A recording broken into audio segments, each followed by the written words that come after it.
নূহ আলাইহিস সালাম আল্লাহকে ডাক দিয়া বললেন, ক্বালা রাব্বি ইন্নী দাআউতু কওমি লাইলান ওয়া নাহারা। হে আল্লাহ তাআলা, দায়িত্ব পাওয়ার পর ক্রমাগতভাবে দিনেও দাওয়াত দেই, রাতেও দাওয়াত দেই। ফালাম ইয়াজিদহুম দুআই ইল্লা ফিরারা। আল্লাহ তাআলা, আমি যখনই তাদেরকে দাওয়াত দেই তারা আমার দাওয়াত পাওয়ার পর পলায়ন করে। ঈমান আনয়ন করা তো দূরের কথা, তারা পালিয়ে যায়। নাউজুবিল্লাহ বলেন। আল্লাহ তাআলা শুধু পালিয়ে যায় না, ওয়া ইন্নী কুল্লামা দাআউতুহুম লিতাগফিরা লাহুম জাআলু আসাবিআহুম ফি আযানিহিম ওয়াস্তাগশাউ থিয়াবাহুম ওয়া আসরু ওয়াস্তাকবারু ইস্তিকবারা। আল্লাহ তাআলা, আমি যখনই তাদেরকে দাওয়াত দেই তারা পলায়ন করে। শুধু পলায়ন করে না, তারা কি করে, তাদের আঙ্গুলি কানের ভিতরে স্থাপন করে যাতে করে আমার কথা যেন না শোনা। কথা বলেন বারে। শুধু তাই নয়, চাদর দিয়া মুখটা আবৃত করে রাখে আমাকে যেন দেখা না যায়, অর্থাৎ আল্লাহ আমার কথা যেন না শোনা যায়, আমাকে দেখা যেন না যায়। এ অবস্থা তারা করে। আমি এখন কি করব? রব্বুল আলামিন, যখন আমি এ পরিবেশ দেখলাম, আমার কথা শোনার পরে তাদের আঙ্গুলি কানে স্থাপন করে, তখন আমি কি করলাম? সুম্মা ইন্নী দাআউতুহুম জিহারা। তখন আমি চিৎকার দিয়ে দাওয়াত দিলাম যাতে করে আমার কথার আওয়াজ যেন তারা শুনতে পায়। জোরে বলেন আল্লাহু আকবার। আমার দিনী ভাইয়েরা, নূহ আলাইহিস সালাম তাফসীরে জালালাইন থেকে বলতেছি 950 বছর পর্যন্ত তিনি দাওয়াতি কাজ করেছিলেন। কয় বছর? 950 বছর পর্যন্ত তিনি দাওয়াত দিলেন। তার দাওয়াতে কালিমা ঈমান আনয়ন করেছিলেন মাত্র 80 জন। জোরে বলেন কয়জন? আরো জোরে। তাও হলো না। সামনে নির্বাচন, প্র্যাকটিস করেন। জোরে বলেন কয়জন?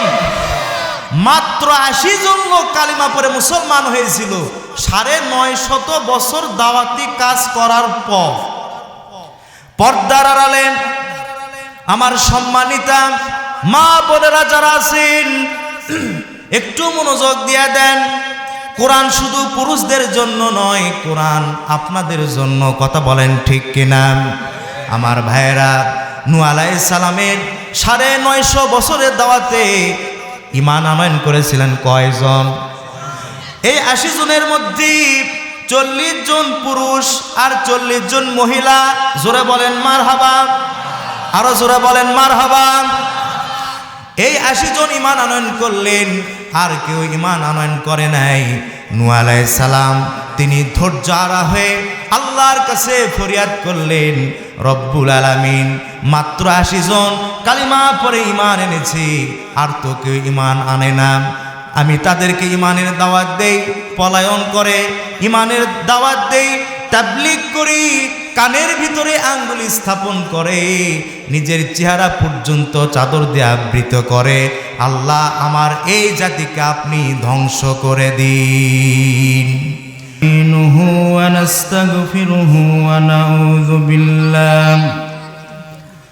ونعوذ بالله من شرور أنفسنا ومن سيئات أعمالنا. من يهد الله فلا مضل له ومن يضلل فلا هادي له. ونشهد أن لا إله إلا الله وحده لا شريك له.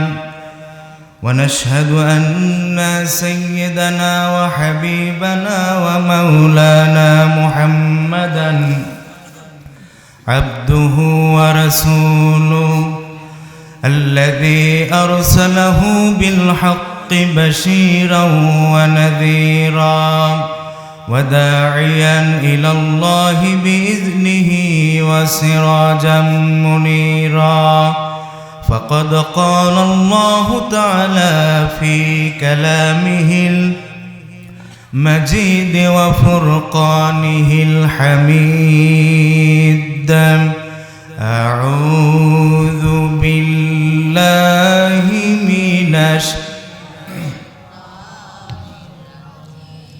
বিহার উত্তরপাড়া না একটু বিহারের মতো একটু আওয়াজ দিয়ে আউযু বিল্লাহি মিনাশ শাইতানির রাজিম বিসমিল্লাহির রাহমানির রাহিম ইন্না আরসালনা নূহান ইলা কওমিহি আন আনযির কওমাকা মিন ক্বাবলি আন ইয়াতিয়াহুম আযাবুন আলীম قال يا قوم إني لكم نذير مبين صدقت يا ربنا إن الله وملائكته يصلون على النبي يا أيها الذين آمنوا صلوا عليه وسلموا تسليما اللهم صل على مولانا محمد وعلى آل سيدنا مولانا নবীর প্রতি আমাদের ভালোবাসা আছে না নাই? একটু আওয়াজ দিয়ে বলেন, নবীর প্রতি আমাদের মোহাব্বত আছে না নাই? কম না বেশি? হুজুরের শানে দরুদ শরীফ পড়তে কারো কোনো সমস্যা আপত্তি? তাহলে মোহাব্বত দিয়ে সবাই আল্লাহুম্মা সাল্লি আলা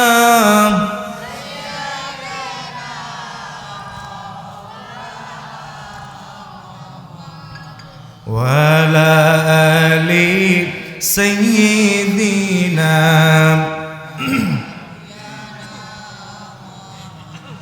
যে ফুল যুগ যুগান্তরে খুশবু ছড়ায়, যে ফুল যুগ যুগান্তরে খুশবু ছড়ায়, এঁকেছি সে ফুল মোরা, এঁকেছি সে ফুল মোরা মনেরি কাবায়, যে ফুল যুগ যুগান্তরে খুশবু ছড়ায়। আল্লাহুম্মা সাল্লি আলা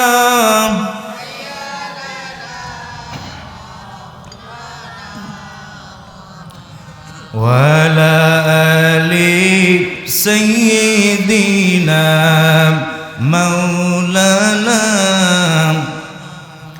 হে রাসূল তোমায় ভালোবাসি, অন্তরে শুধুই মুখে নয়, জান্নাতের আশায় নয় হে রাসূল, জাহান্নাম কেউ ডরি না, জান্নাতের আশায় নয় হে রাসূল, জাহান্নাম কেউ ডরি না। বালাগাল উলা বিকামালিহি কাশাফাদ দুজা বিজামালিহি حسنت جميع خصاله صلوا عليه هنا يفلت बुलबुल का तरन्नुम भी न हो, चमने दहर में कनियों का तबस्सुम भी न हो। बलगल उला बिकमालिही कशफद दुजा बिजमालिही हसनत जमीअ खिसालिही। اللهم आमीन। ربنا ظلمنا أنفسنا وإن لم تغفر لنا وترحمنا لنكونن من الخاسرين। رب العالمين বিহার উত্তরপাড়া জামে মসজিদের উদ্যোগে বার্ষিক তাফসীরুল কোরআন মাহফিলে আপনার হাবিবের উপরে কয়েকবার দরুদ এবং সালাম পড়ে দুটি হাত তুলে ধরেছি। মেহেরবানি করে আমাদের দরুদ এবং সালাম টুকুন সোনার মদিনায় নবী পাকের রওজা মোবারকে পৌঁছায় দিন। तमाम পৃথিবীর মাটির নিচে যত মুমিন মুমিনাত শুয়ে আছেন তাদের আরওয়ার উপরে সওয়াব পৌঁছায় দিন। খাস করে আল্লাহ তাআলা এই মাহফিলের আয়োজন যারা করেছেন আর শোনার জন্য যারা এসেছেন, কিয়ামতের দিন মুসিবতের সময় এই মাহফিল আমাদের জন্য নাজাতের ওসিলা বানায় দিবেন আল্লাহ। ইয়া রব करम तू अगर करे ओ बात दे जुबा को जो दिल पर असर करे। रब्बना तक़ब्बल मिन्ना इन्नका अंतस समीउल अलीम व तुब अलैना इन्नका अंतत तव्वाबुर रहीम। सुब्हान रब्बिका रब्बिल इज्जति अम्मा यसिफून व सलामुन अलल Mursaleen walhamdulillahi rabbil alamin। Bihar Uttarpara জামে মসজিদের উদ্যোগে বার্ষিক তাফসীরুল কোরআন মাহফিলের সম্মানিত সাহেবে সদর সভাপতি, উপস্থিত মঞ্চে উপবিষ্ট ওলামায়ে কেরাম, সামনে বসা দিনদার মুত্তাকি পরহেজগার দিনী ভাইয়েরা, পর্দার আড়ালে অবস্থানরতা সম্মানিতা সর্বগুণে গুণান্বিতা মা এবং বোনেরা, সবার প্রতি আমার সালাম এবং মোবারকবাদ। আসসালামু আলাইকুম ওয়া রাহমাতুল্লাহি তাআলা ওয়া বারাকাতুহু। আপনারা সবাই কেমন আছেন? যিনি আমাদেরকে ভালো রেখেছেন তিনি কে? সেই মহান আল্লাহ তাআলার শুকরিয়া আদায় করছি। তার শেখানো ভাষায় আমরা সবাই বলছি আলহামদুলিল্লাহ। মোহাব্বত দিয়ে বলি আলহামদুলিল্লাহ। দরুদ এবং সালাম আমার আপনার নবীর প্রতি, যাকে আল্লাহ রব্বুল আলামিন এই ধূলিধারা থেকে, মক্কাল মুকাররমা থেকে মসজিদে আকসা পর্যন্ত ইসরা করাইছেন এবং লক্ষাধিক নবী এবং রাসূলের উপস্থিতিতে আপনার আমার নবী মুহাম্মদ সাল্লাল্লাহু আলাইহি সাল্লাম ইমামতি করেছেন। এই কারণে তাকে বলা হয় ইমামুল মুরসালিন। সেখান থেকে বুরাকের উপরে আরোহণ করে তিনি চন্দ্র, সূর্য, গ্রহ, নক্ষত্র, Neptune, nova, supernova, milky way, black hole, Proxima সেন্ট্রায় সব কিছু পেরিয়ে আল্লাহ রসুল সাল্লাল্লাহু আলাইহি সাল্লাম চলে গেলেন প্রথম আসমানে। যদি গুনাহ না হয় একটু জোরে বলেন সুবহানাল্লাহ। প্রথম আসমানে গিয়ে হযরত আদম আলাইহিস সালামের সঙ্গে দেখা হয়েছে। দ্বিতীয় আসমানে গেলেন, হযরতে আপনার ঈসা আলাইহিস সালাম এবং ইয়াহইয়া আলাইহিস সালামের সাথে দেখা হয়েছে। তৃতীয় আসমানে গেলেন, হযরতে ইউসুফ আলাইহিস সালামের সঙ্গে দেখা। চতুর্থ আসমানে গেলেন, হযরতে হারুন আলাইহিস সালাম, হযরতে ইদ্রিস আলাইহিস সালামের সঙ্গে দেখা। পঞ্চম আসমানে নবী হারুন আলাইহিস সালামের সঙ্গে দেখা। ষষ্ঠ আসমানে হযরতে মূসা কালিমুল্লাহর সঙ্গে সাক্ষাৎ হয়েছে। সপ্তম আসমানে আমার আপনার জাতির পিতা ইব্রাহিম আলাইহিস সালামের সঙ্গে তার দিদার নসিব হয়েছে। সাত আসমান পেরিয়ে ৭০,০০০ নূরের পর্দা পেরিয়ে লা জামান লা মাকান সব কিছু পেরিয়ে আরশে আজিমে আল্লাহ তাআলা তাকে পরিভ্রমণ করিয়েছিলেন। আজকে সেই রজনী, সেই নবীর উপরে দুরূদ এবং সালাম পড়ি সাল্লাল্লাহু আলাইহি ওয়াসাল্লাম। সম্মানিত হাজিরিন, আমি এখানে আমার ওয়াদা ছিল 10টায় আমি উপস্থিত হব। 10 মিনিট আগেই আমি উপস্থিত হয়েছি আলহামদুলিল্লাহ। আমার আজকে 2টা প্রোগ্রাম, একটা প্রোগ্রাম করে এখানে এসেছি। আল্লাহ পাক নিয়ে এসেছেন আলহামদুলিল্লাহ বলি। আপনারা কি মন খারাপ করছেন? আমার পর কি রাগ করছেন? একটু জোরে বলেন তো, নারায়ে তাকবীর, নারায়ে তাকবীর, লিল্লাহে তাকবীর। কোনো ভূমিকা না, সরাসরি কোরআন থেকে আমি তাফসীর করব। যেহেতু আপনারা লিখে দিয়েছেন তাফসীরুল কোরআন মাহফিল, আজকে এরকম মাহফিল হাজারো মাহফিল হয়। বক্তা তেলাওয়াত করে সূরা ইখলাস আর তাফসীর হয় কারবালার ময়দানে। কথা বলেন ঠিক না ভাই? ঠিক। তো আমি আজকে তেলাওয়াত করেছি সূরা নূহ থেকে। নূহ আলাইহিস সালামের কিছু জীবন কাহিনী এখানে আল্লাহ তাআলা সুন্দর কিচ্ছা কাহিনী ফুটে তুলেছেন, সেটা বলার চেষ্টা করব। আপনারা থাকবেন তো ইনশাআল্লাহ? আমি আপনাদেরকে মাঝে মাঝে প্রশ্ন করব, আপনারা কি মন খারাপ করবেন? এরকম কি বলবেন, হুজুর আপনাকে বলার জন্য নিয়ে এসেছি, আমাদেরকে দিয়ে বলেন কেন? এরকম মনে বলবেন না তো? আচ্ছা, আপনারা বলেন তো, আমরা শুনতে এসেছি কার কালাম? কোরআনের কথাগুলি কার? কোরআন কার পক্ষ থেকে এসেছে? আল্লাহ রাব্বুল আলামিন বলেন, তানজিলুম মির রাব্বিল আলামিন। সারা জগৎ সমূহের রব আল্লাহ পাকের পক্ষ থেকে নাজিলকৃত কিতাব কোরআন। সুবহানাল্লাহ। কম এরপর আপনারা বলেন, কোরআনের ভিতরে কোনো ভুল আছে? কোনো সংশয় আছে?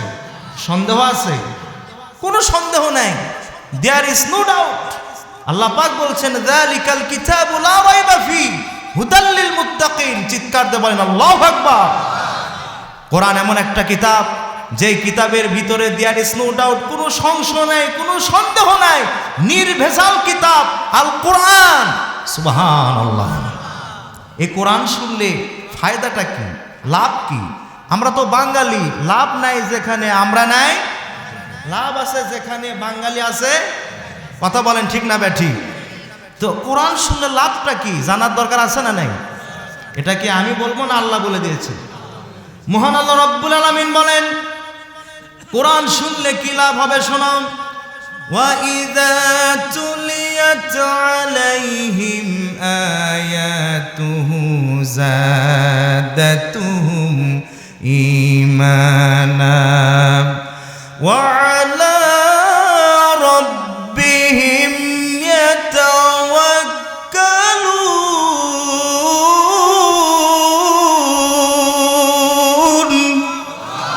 আল্লাহ রাব্বুল আলামিন বলেন, মুমিন বান্দা বান্দির সামনে যখন কোরআন তেলাওয়াত করা হয়, তখন মুমিন বান্দা বান্দির ঈমানটাকে যিনি বৃদ্ধি করে দেন, চিল্লায় বলেন না তিনি কে?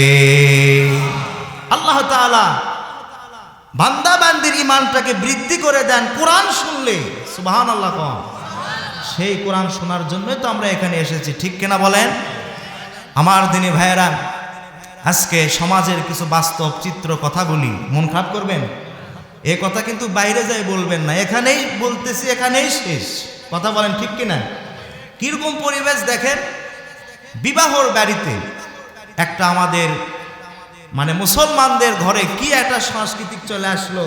বিয়ের বাড়িতে 3 দিন আগে থাকে আপনার ওই যে কি বলে মেহেদি সন্ধ্যা হয়, কথা বলেন ঠিক না ব্যাঠিক? 2 দিন আগে হলুদ সন্ধ্যা, 3 দিন আগে থেকে ভাবিদের মাধ্যমে গোসল সন্ধ্যা। সুবহানাল্লাহ কন নাউজুবিল্লাহ। এরপরে গীত তো আসি, হাই রে গীত রে। তারপরে এই যে যুবকদের কাহিনী শোনেন, যুবকদের কাহিনী 7 দিন আগে থেকে বড় বড় ডেস্ক নিয়ে এসে আপনার ছাদের উপরে নিচে এমন ঢিস ঢিস বাজায়, বুঝছেন? আছে না নাই কোন? এই ঢিস ঢিস আওয়াজের শব্দে ছোট বাচ্চাও ঘুম পারে না, বৃদ্ধ মানুষেরও ঘুম হয় না। এরকম বিয়ের বাড়ি থেকে এত বড় দাড়িওয়ালা, অ্যাটেনশন প্লিজ, মন খারাপ করছেন নি? বাস্তব না অবাস্তব? এই যে দাড়িওয়ালা মানুষ ঘর থেকে বের হয়েছে, উজু করে পানি এখনো ছিটাচ্ছে মনে করেন এই অবস্থায়। চাচা কি ব্যাপারে, কি শুরু করেছেন আপনি? গ্রামের মানুষের ধৈর্যের বাঁধ ভেঙে গেছে, ছোট মানুষ ঘুমাইতে পারে না, এগুলো কি শুরু করেছেন? গান বাদ্য ঢিস ঢিস। বলে থাম থাম, কথা কোসনে, কথা কোসনে, তোরও কিন্তু বেটি আছে, কথা বলেন ঠিক না বেটি? পরিবেশ এরকম কি না? আপনি কাকে কি পরামর্শ দিবেন? আবার দেখেন বয়স হয়েছে 60-70, চাচা কি ব্যাপার আপনার দাড়ি নাই কেন, বিষয়টা কি, দাড়ি কই? বলে আমার মিসেস লাইক করে না। কথা বোঝেন নাই? তোর চাচি লাইক করে না, বলে লাইক করে না। আরে শয়তানের ওয়াসওয়াসায় পড়ে গিয়েছে। আপনারা বলেন তো এ দাড়ি কার সুন্নাত? কথা কন বলে কার সুন্নাত? রাসূলুল্লাহর সুন্নাত, সমস্ত নবীদের সুন্নাত, কিন্তু দাড়ি রাখা ওয়াজিব। আল্লাহু আকবার বলেন। অনেকে বলে যে হুজুর খালি চুলকায়, খালি চুলকায়, এজন্য রাখতে পারি না। তো মাথা যে চুলকায় তো না রে কর, কথা বলেন ঠিক না ঠিক? আবার অনেক পুরুষ বইয়ের ভয়েতে দাড়ি রাখে না, বলে আনস্মার্ট আনস্মার্ট লাগে। বেয়াকুব, এই পৃথিবীর সর্বশ্রেষ্ঠ স্মার্ট মুহাম্মদুর রাসূলুল্লাহ সাল্লাল্লাহু আলাইহি ওয়াসাল্লাম, যার চরিত্রের সনদ আল্লাহ পাক দিয়েছেন ওয়া ইন্নাকা লাআলা খুলুকিন আযীম। আল্লাহু আকবার বলেন। তার দাড়ি ছিল আদম আলাইহিস সালাম থেকে শুরু করে সর্বশেষ নবী, সমস্ত নবী রাসূলদের দাড়ি ছিল। আর তুমি কোন জায়গায় থেকে আসছো? জান্নাত থেকে পাইলে আসছো নি? এটা বাস্তব না অবাস্তব? আমার দিনী ভাইয়েরা চলেন, আমি আর ভূমিকা টানবো না। তাহলে আমরা কোরআন শুনতে এসেছি, কোরআন শুনলে ঈমান বাড়ে। কোরআন শুনলে কি বাড়ে? জোরে বলেন না, কি বাড়ে? কোরআন থেকে আলোচনা করতে চাই, আপনাদের অনুমতি আছে ভাই? আলোচনা কি চলবে না মোনাজাত করে দেব? চলবে। চলেন আমরা কোরআন থেকে তাফসীর করি। আমরা সবাই বলি আউযু বিল্লাহি মিনাশ, একটু বিহারবাসীর মতো আওয়াজ দিয়ে পড়েন, বিসমিল্লাহির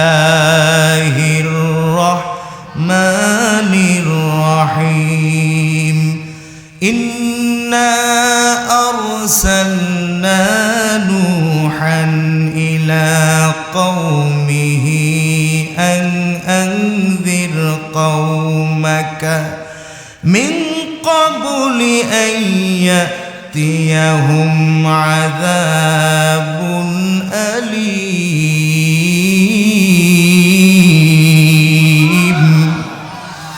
আল্লাহ রাব্বুল আলামিন বলেন, নিশ্চয় আমি নূহ আলাইহিস সালামকে তার কওমের নিকট নবী হিসেবে পাঠিয়ে দিলাম, যাতে করে কওমের লোকদেরকে তিনি সতর্ক করতে পারেন। বলেন সুবহানাল্লাহ। নূহ আলাইহিস সালাম আল্লাহ পাকের পক্ষ থেকে মনোনীত একজন পয়গাম্বর এবং নবী। তার নাম হচ্ছে আব্দুল গাফফার। জোরে বলেন নাম কি? নূহ নবীর আসল নাম হচ্ছে আব্দুল গাফফার। আবারও বলেন নাম কি? তাহলে তার নাম কেন নূহ বলা হলো? এই কারণে আল্লাহ রাব্বুল আলামিন তাকে নূহ বলে সম্বোধন করেছেন। নূহ আলাইহিস সালাম আল্লাহর ডরে, আল্লাহর ভয়ে বেশি কান্নাকাটি করতেন, অধিক ক্রন্দন করতেন, যার কারণে আল্লাহ পাক তাকে নূহ বলে ডাক দিয়েছেন। বলেন সুবহানাল্লাহ। নুহু শব্দের অর্থ হলো অধিক ক্রন্দনকারী বান্দা। আলোচনাকে বোঝা যায়? একদম অ্যাটেনশন, কোরআনের তাফসীর চলতেছে। আমার ভাইয়েরা, নূহ আলাইহিস সালাম তার জাতির সামনে আসলেন, বক্তব্য পেশ করলেন। ক্বালা ইয়া কওমি ইন্নী লাকুম নাযীরুম মুবিন।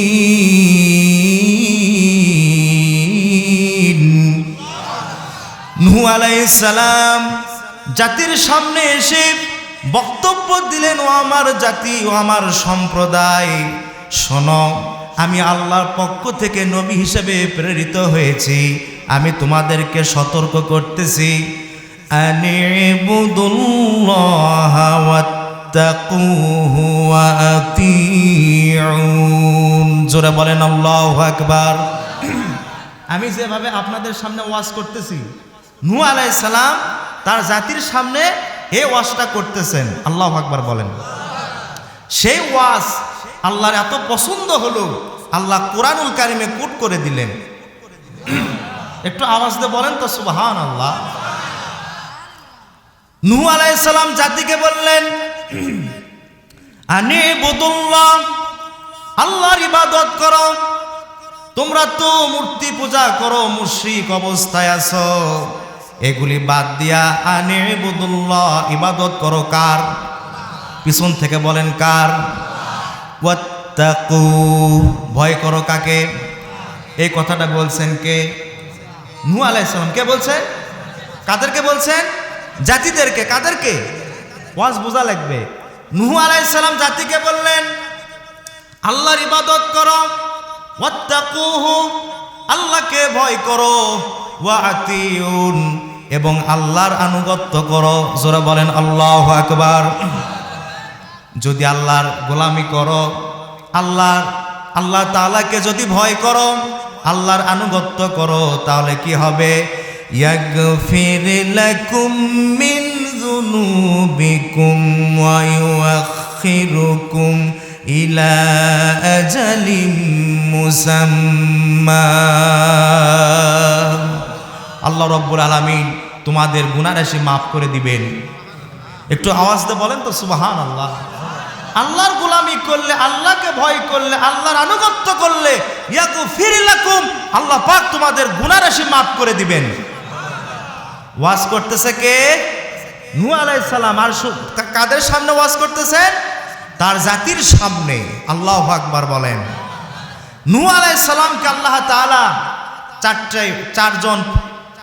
চারটি পুত্র সন্তান দিয়েছিলেন। কয়টা ছেলে? একটু আওয়াজ দিয়ে বলেন। 4 জন পুত্র সন্তান আল্লাহ তাআলা নূহ আলাইহিস সালামকে দান করেছিলেন। জোরে বলেন মারহাবা। আরো জোরে বলেন মারহাবা। যারা বিয়ে করেনি এরা খালি মনে করেন জোরে জোরে বলতেছে, কারণ আছে। এই যুবকেরা যত বেশি আওয়াজ দিবে ওদের বউ তত বেশি সুন্দরী হবে। জোরে বলেন না আল্লাহু আকবার। আরো জোরে বলেন আল্লাহু আকবার। আরো জোরে বলেন আল্লাহু আকবার। তাহলে নূহ আলাইহিস সালামকে আল্লাহ তাআলা পুত্র দিয়েছিলেন কয়টা? 4টা। হাম, শাম, ইয়াফাস, কেনান। কয়টা হলো? হাম, শাম, ইয়াফাস, কেনান। এই 4 জন পুত্র সন্তানের মধ্যে হাম, শাম, ইয়াফাস এই 3 জন কালিমা পড়ে মুসলমান হয়েছিলেন। আর ছোট্ট সন্তান কেনান কালিমা পড়ে মুসলমান হতে পারে নাই। কথা কি বুঝতে পারলেন? এতটুকু আলোচনা আপনারা বুঝেছেন তো? যদি বুঝে থাকেন সামনে মজা পাবেন, আর যদি না বুঝে থাকেন তাহলে বলবেন যে হুজুর কি ওয়াজ করলো রে। দ্বিতীয় বক্তা সে ওয়াজ করছে, হুজুর খালি আসলো আর চলে গেল, কি বেন করলো রে। ওয়াজ কি তো বুঝতে হবে। আমার দিনী ভাইয়েরা, আল্লাহ রাব্বুল আলামিন নূহ আলাইহিস সালামকে 4 জন পুত্র সন্তান দান করলেন। 3 জন পুত্র ইসলাম কবুল করেছিলেন, কালেমা পড়ে মুসলমান হয়েছিলেন। ছোট্ট সন্তান নাম হচ্ছে কিনান, কালেমা পড়ার তার সুযোগ হয় নাই। নূহ আলাইহিস সালাম তার জাতিকে দাওয়াত দিলেন, তার জাতির লোকেরা ছিল পেছু টাইপের, টেরা টাইপের, যাকে বলা হয় জিলাপির প্যাঁচ। জোরে বলেন কিসের প্যাঁচ? আরো জোরে। আচ্ছা, জিলাপি এত পেঁয়াজ হয় কেন? মুরব্বীরা বলেন তো, জিলাপিটা তো পেঁয়াজ কেন? যারা বানায় ওদেরকে জিজ্ঞাসা করবেন জিলাপিটা তো পেঁয়াজ দাও কেন? ওরা বলবে মুরব্বী, পেঁয়াজ না দিলে তো কেউ কিনে না। সোজা করে যদি কেউ জিলাপি বানায় আমি তো কিনবো না, আপনারা কি কিনবেন? তো নূহ আলাইহিস সালামের জাতির লোকেরা ছিল জিলাপির প্যাঁচের মতো টেরা টাইপের, পেছু টাইপের, সহজে ঈমান আনে নাই। একটা উদাহরণ দিলে আপনারা বুঝতে পারবেন। ঈসা আলাইহিস সালাম নাম শুনেছেন? একটু আওয়াজ দিয়ে বলেন। ঈসা আলাইহিস সালাম, আল্লাহ পাক তাকে বনি ইসরাইলের জন্য নবী হিসেবে পাঠিয়ে দিলেন। আল্লাহু আকবার বলেন। বনি ইসরাইলের লোকেরাও খুব পেছু টাইপের, নানান প্রশ্ন। ঈসা আলাইহিস সালামকে নানান প্রশ্ন, নানান কাহিনী। একটা বলবো, অনুমতি দিলে বলবো। ঈসা আলাইহিস সালাম তার জাতির সামনে গিয়ে বলতেছেন, ও আমার জাতি বনি ইসরাইলেরা শোনো, কালিমা পড়ে মুসলমান হয়ে যাও। তারা বলতেছে কালিমা পড়ব, পরীক্ষা দেওয়া লাগবে। আমার দিনী ভাইয়েরা, আল্লাহ রাব্বুল আলামিন ঈসা আলাইহিস সালামকে বেশ কয়েকটা মুজিজা দান করেছিলেন। এক নম্বর মুজিজা মুখস্থ করেন। এক নম্বর মুজিজা হলো মায়ের কোলে তিফলুন, শিশু অবস্থায় ঈসা রূহুল্লাহ কথা বলেছিলেন। জোরে বলেন না সুবহানাল্লাহ। শুধু তাই নয়, আমাদের গ্রামগঞ্জে ছোট্ট সোনামণিরা বালু দিয়া, মাটি দিয়া, বিভিন্নভাবে কাদা দিয়া পাখি তৈরি করে, কি করে না? কথা কনবারে পাখি তৈরি করে। ঈসা আলাইহিস সালাম কাদা দিয়া, বালু দিয়া যখন পাখি তৈরি করতেন, বিসমিল্লাহ বলে যখন ফু দিতেন, ফু দিতে দেরি হতো, এই কাদার তৈরিকৃত পাখি জীবন্ত হয়ে উড়ে যাইতে দেরি হতো না। ঈসা আলাইহিস সালামের এগুলি মুজিজা ছিল। জন্ম অন্ধের চোখে যদি হাত বোলায় দিতেন, জন্ম অন্ধ দূর হয়ে চক্ষুষ্মান হয়ে যেত। শুধু তাই নয়, কুষ্ঠরোগ ব্যাধি যারা আক্রান্ত ছিল, হযরতে ঈসা আলাইহিস সালাম শুধু হাতের স্পর্শ করে দিতেন। আমার ভাইয়েরা, আল্লাহ রব্বুল আলামিনের ফদলে, অনুগ্রহে কুষ্ঠরোগ ভালো হয়ে যাইত। শুধু তাই নয়, ঈসা আলাইহিস সালামের সর্বশ্রেষ্ঠ যে মুজিজা, সেটা হলো মৃত ব্যক্তিকে তিনি জিন্দা করতে পারতেন। জোরে বলেন আল্লাহু আকবার। দু হাত তুলে বলেন আল্লাহু আকবার। কবরের পাশে গিয়া ঈসা আলাইহিস সালাম তার শাহাদাতের আঙ্গুলি ইশারা দিয়ে বলতেন কুম বিইذনিল্লাহ। বলতে দেরি হতো, কবর থেকে মৃত ব্যক্তি জিন্দা হইতে দেরি হইত না। ঈসা আলাইহিস সালাম বনি ইসরাইলের লোকদেরকে যখন কালিমার দাওয়াত দিলেন, বিশাল বড় তার একটা জনসভা। এই জনসভায় হাজারো পাদ্রী উপস্থিত ছিল। মেইন কয়েকজন পাদ্রী জনসভায় বক্তৃতা পেশ করলো। পরামর্শ ভিত্তিতে বনি ইসরাইলের লোকদের সঙ্গে পরামর্শ করতে গিয়া পাদ্রীরা পরামর্শ দিল, শোনো, আমাদের এলাকায় ৪৫০০ বছরের একটা কবর আছে। এই কবর থেকে ঈসা আলাইহিস সালাম যদি মৃত ব্যক্তিকে জিন্দা করতে পারে, আমরা সবাই তার হাতে কালিমা পড়ে মুসলমান হয়ে যাব। আমার দিনী ভাইয়েরা, এই প্রস্তাবটা যখন ঈসা আলাইহিস সালামের কাছে পেশ করলেন, ঈসা আলাইহিস সালাম তাদের প্রস্তাবে এগ্রি হয়ে গেলেন। পরীক্ষা দেওয়ার জন্য প্রস্তুতি নিলেন। সংক্ষেপ কথা, ৪৫০০ বছরের পূর্বের কবরে গিয়া ঈসা আলাইহিস সালাম তার নিয়ম অনুযায়ী, পদ্ধতি অনুযায়ী মৃত ব্যক্তি জিন্দা হইতে দেরি হইত না। কিন্তু এই কবরের ব্যাপারে এক্সেপশনাল ঘটনা ঘটে গেল। ঈসা আলাইহিস সালাম কুম বিইذনিল্লাহ বললেন, ১০ মিনিট চলে যায়, কিন্তু কবরবাসী তো জিন্দা হয় না। বনি ইসরাইলের লোকেরা তারা আনন্দ করল, হাসি তামাশা করলো, হাত তালি দিল, বলেন নাউযুবিল্লাহ। দ্বিতীয়বারের মতো ঈসা আলাইহিস সালাম বললেন কুম বিইذনিল্লাহ, হে কবরবাসী, আল্লাহ রব্বুল আলামিনের নামে তুই উঠিয়ে দাঁড়া। এবারেও ঈসা আলাইহিস সালাম ডাক দিলেন, কিন্তু 8 মিনিট যায়, 10 মিনিট যায়, কবর থেকে জিন্দা মানুষ তো, মৃত ব্যক্তি তো জিন্দা হয় না। ঈসা আলাইহিস সালাম বিচলিত হয়ে গেলেন। বনি ইসরাইলের লোকেরা তারা বলাবলি করতে লাগলো, ঈসা রুহুল্লাহ আজকে ধরা খেয়ে গেছে, ঈসা তো আজকে প্রমাণ হয়ে যাবে সে সত্যিকারের নবী নয়, সে ভণ্ড নবী। বলেন নাউজুবিল্লাহ। ঈসা আলাইহিস সালাম সাহায্য চাইলেন কার কাছে? জোরে বলেন না। আল্লাহর কাছে সাহায্য চাইলেন। আল্লাহর কাছে যদি কেউ সাহায্য চায়, আল্লাহ রব্বুল আলামিন তার জন্য সাহায্যকারী হয়ে যায়। কয়বার ডাক দিয়েছেন কবরে? বলেন না। একবার ডাক দিতে দেরি, উঠতে দেরি হয় না, সেখানে কয়বার দিল? কিন্তু মৃত ব্যক্তি জিন্দা হয় নাই। বনি ইসরায়েলের লোকেরা সেই খুশি, হাতে তালি দিচ্ছে, আজকে প্রমাণিত ঈসা ভণ্ড, ঈসা ভণ্ড। বলেন নাউজুবিল্লাহ। ঈসা আলাইহিস সালাম তৃতীয়বারের মতো কবরকে লক্ষ্য করে বললেন কুম বিইذনিল্লাহ।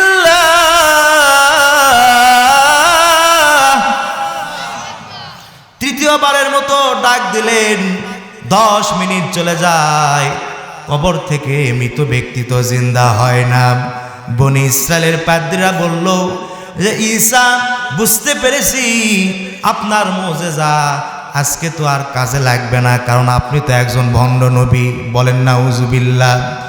এইগুলি বলতে বলতে হঠাৎ করে মাটি ফাটলে যে শব্দ হয়, মরমর শব্দ, আমার ভাইয়েরা, ভূমিকম্প হলে যে অবস্থা হয় এরকম কম্পন শুরু হয়ে গেল। হঠাৎ করে দেখা গেল 4500 বছরের পূর্বের কবর থেকে মৃত ব্যক্তি জিন্দা হয়ে গেল। জোরে বলেন আল্লাহু আকবার। জিন্দা হয়ে অবস্থাটা কি দেখেন?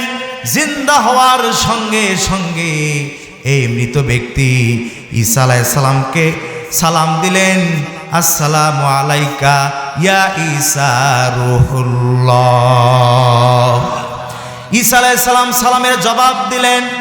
অবাক হয়ে গেলেন, এই লোকটির সঙ্গে আমার কোনোদিন দেখাও হয় নাই, সাক্ষাৎ হয় নাই, আর শুনলাম হাজার হাজার বছরের পূর্বেকারে কবর। এই লোকটা আমাকে কিভাবে চিনলো, আমার নাম কিভাবে জানলো?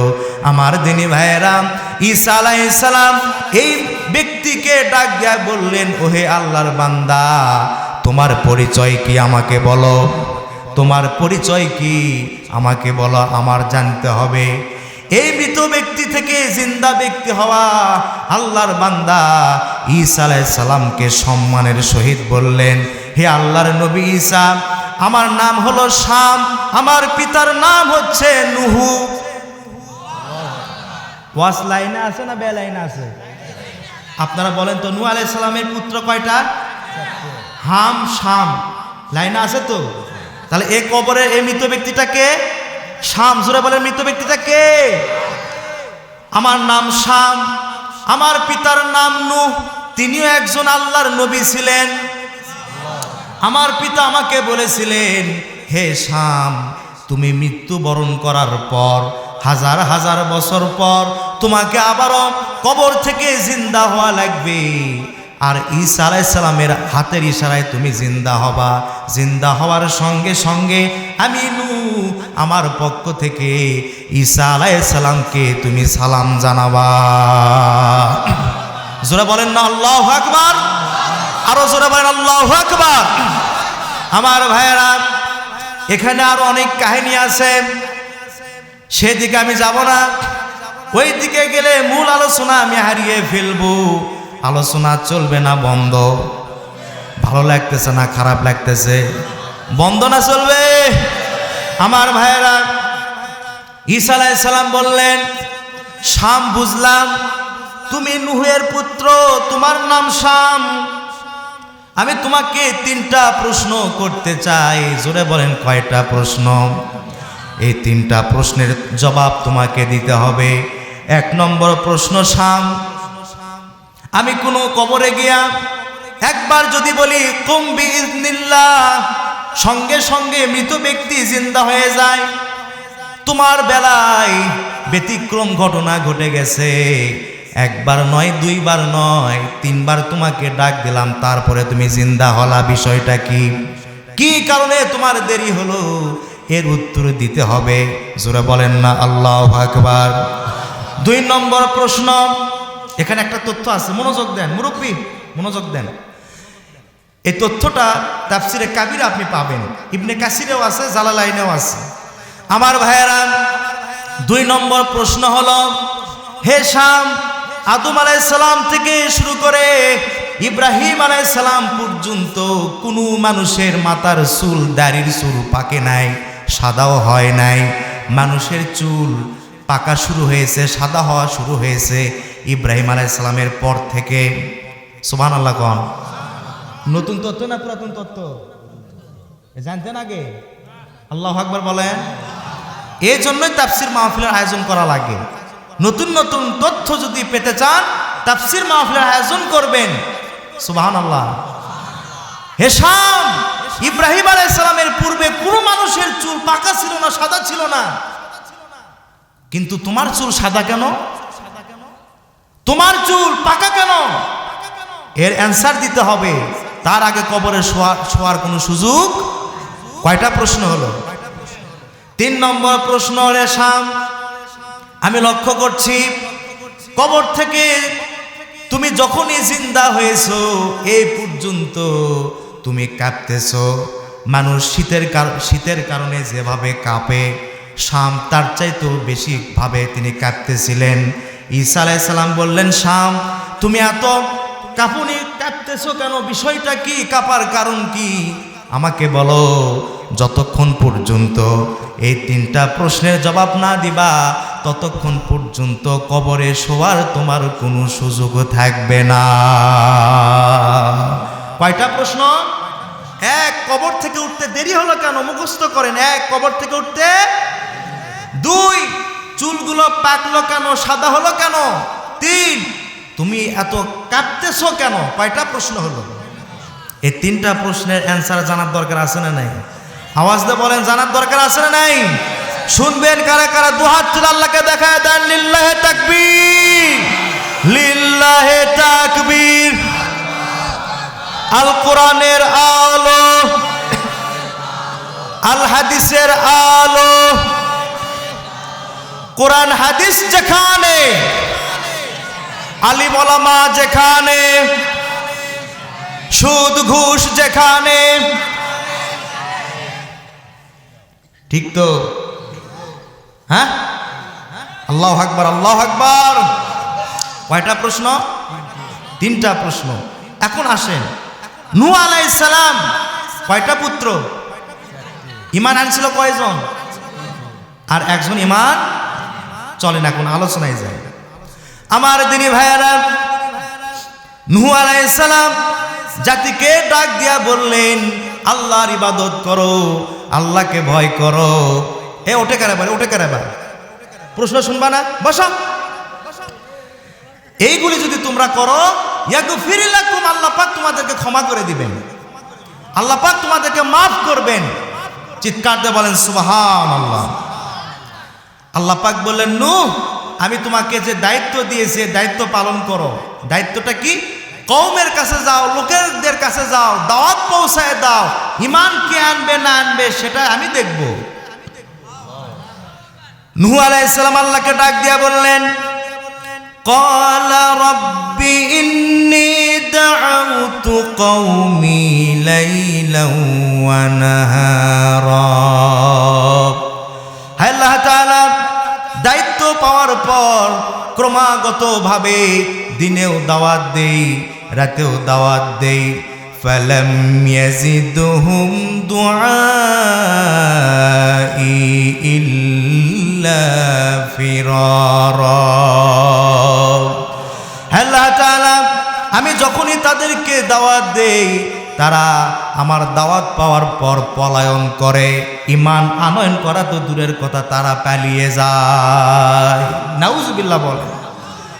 আল্লাহ তাআলা শুধু পালিয়ে যায় না, ওয়া ইন্নী কুল্লামা দাআউতুহুম লিতাগফিরা লাহুম জাআলু আসাবিআহুম ফি আযানিহিম ওয়াস্তাগশাউ থিয়াবাহুম ওয়া আসরু ওয়াস্তাকবারু ইস্তিকবারা।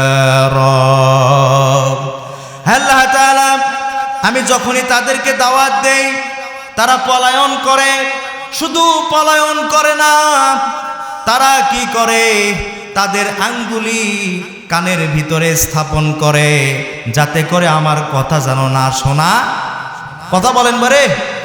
শুধু তাই নয়, চাদর দিয়া মুখটা আবৃত করে রাখে আমাকে যেন দেখা না যায়, অর্থাৎ আল্লাহ আমার কথা যেন না শোনা যায়, আমাকে দেখা যেন না যায়, এ অবস্থা তারা করে।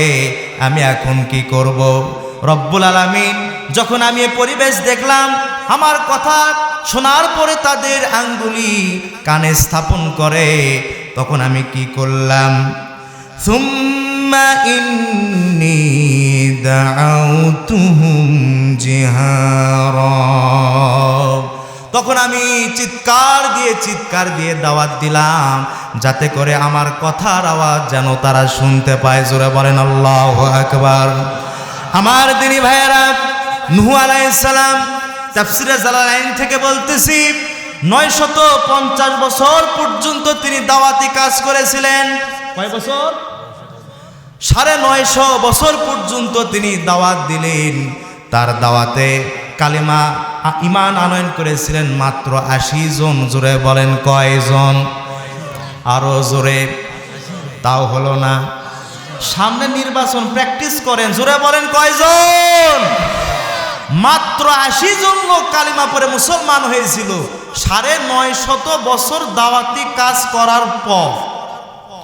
পর্দার আড়ালে আমার সম্মানিতা মা বোনেরা যারা আছেন, একটু মনোযোগ দিয়ে দেন। কোরআন শুধু পুরুষদের জন্য নয়, কোরআন আপনাদের জন্য। কথা বলেন ঠিক কিনা? আমার ভাইয়েরা, নূহ আলাইহিস সালামের 950 বছরের দাওয়াতে ঈমান আনয়ন করেছিলেন কয়জন? এই 80 জনের মধ্যে 40 জন পুরুষ আর 40 জন মহিলা। জোরে বলেন মারহাবা। আরো জোরে বলেন মারহাবা। এই 80 জন ঈমান আনয়ন করলেন, আর কেউ ঈমান আনয়ন করে নাই। নূহ আলাইহিস সালাম তিনি ধৈর্যহারা হয়ে আল্লাহর কাছে ফরিয়াদ করলেন, রব্বুল আলামিন মাত্র 80 জন কালিমা পরে ঈমান এনেছি, আর তো কেউ ঈমান আনে না। আমি তাদেরকে ঈমানের দাওয়াত দেই, পলায়ন করে। ঈমানের দাওয়াত দেই, তাবলীগ করি, কানের ভিতরে আঙ্গুলি স্থাপন করে, নিজের চেহারা পর্যন্ত চাদর দিয়ে আবৃত করে। আল্লাহ আমার এই জাতিকে আপনি ধ্বংস করে দিন। এখন আপনারা বলেন, পয়গাম্বরের দোয়া মিস হবে না কবুল হবে? একটু আওয়াজ দিয়ে বলেন। আল্লাহ রাব্বুল আলামিন নূহ আলাইহিস সালামের দোয়া কবুল করলেন। জোরে বলেন আল্লাহু আকবার। আমার দিনী ভাইয়েরা, নূহ আলাইহিস সালাম তার জাতির ধ্বংসের জন্য আল্লাহর কাছে দোয়া করলেন। আমার বাঙালি জাতি তারা মনে করে নূহ আলাইহিস সালাম দোয়া করার পরের দিনে মনে হয় আযাব এসেছিল। বিষয়টা কি তাই? না। এখানে একটা আপনাদেরকে নতুন তথ্য দিয়ে যায়, মনোযোগ আছে আপনাদের। আমার দিনী ভাইয়েরা, নতুন তথ্য হলো নূহ আলাইহিস সালাম জাতির ধ্বংসের জন্য যে মোনাজাত করেছিলেন, ফরিয়াদ করেছিলেন, আল্লাহ রাব্বুল আলামিন তার ফরিয়াদকে কবুল করেছিলেন, মোনাজাত কবুল করেছিলেন।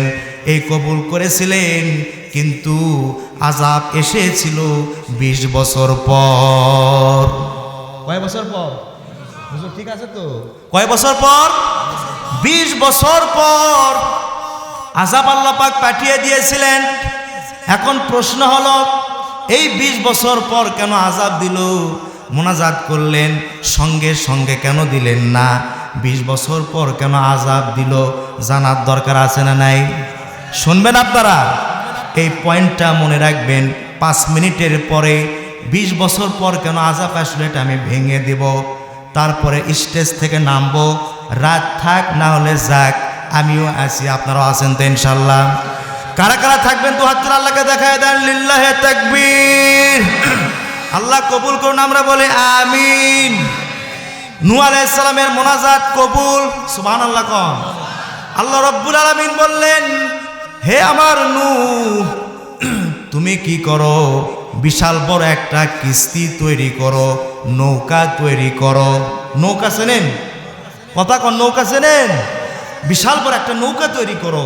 নূহ আলাইহিস সালাম বলেন, আল্লাহ এই মরুভূমিতে আমি গাছ পাবো কোথায়? আল্লাহ পাক বললেন, নূহ লোহিত সাগরের পাশে চলে যাও।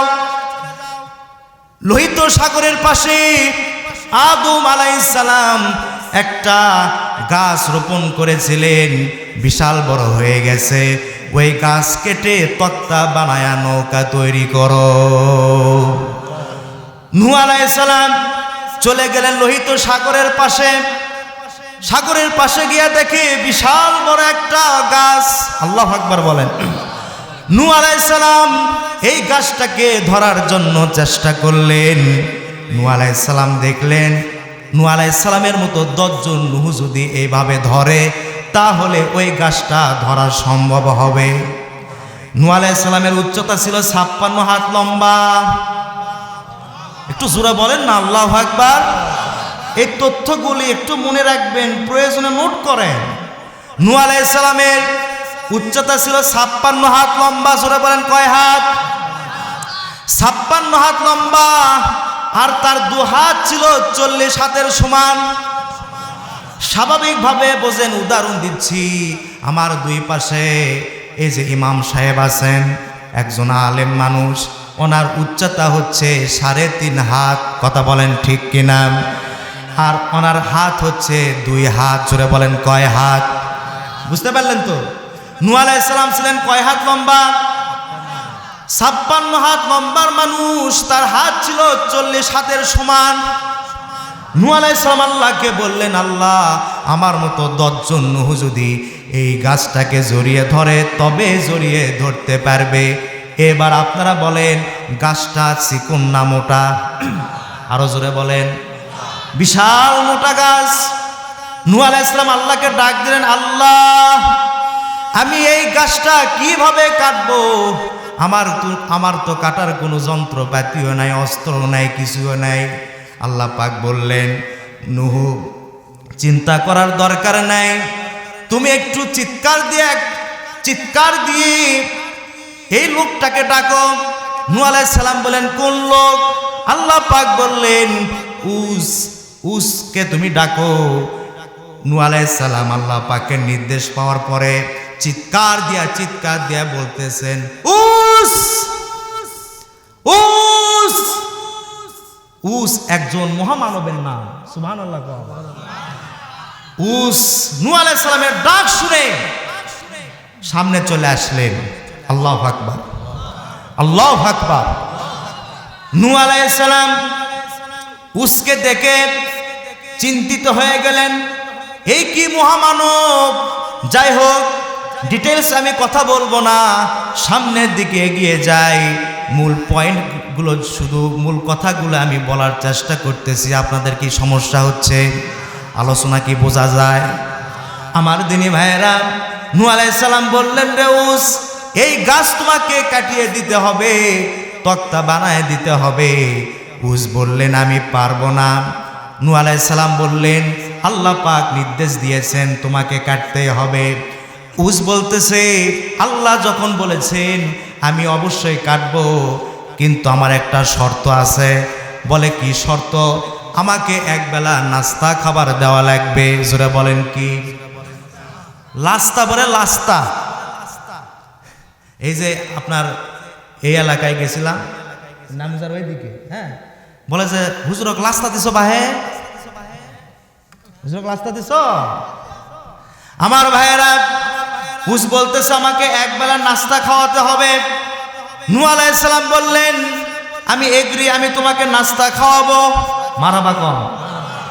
নূহ আলাইহিস সালাম 6 কেজি 12 কেজি আটা দিয়া 6 কেজি করে 2টা রুটি তৈরি করলেন। জোরে বলেন কয়টা রুটি? 2টা রুটি তৈরি করার পর উজের সামনে পেশ করা হলো। উস এই মহামানব 2টা রুটি দেখে 32টা দাঁত বের করে ফেল করে হাসতেছে। নূহ আলাইহিস সালাম বললেন, হে মহামানব, তুমি কেন হাসো? বলে, হাসবো না তো কি করব? আপনি মাত্র নাস্তার জন্য 2টা রুটি নিয়ে এসেছেন। হে আল্লাহর পয়গম্বর নূহ, শোনেন, আমি 1 লোকমায় খাই 70টা রুটি। কয়টা রুটি? লোকমা বলছেন 1 লোকমা। আপনার এলাকায় কি বলে? খাস। কি বলে? হে আল্লাহর পয়গম্বর, 1 লোকমায় আমি 70টা রুটি খাই। এইভাবে আমি এক বেলা আমি 30 লোকমা নাস্তা করি।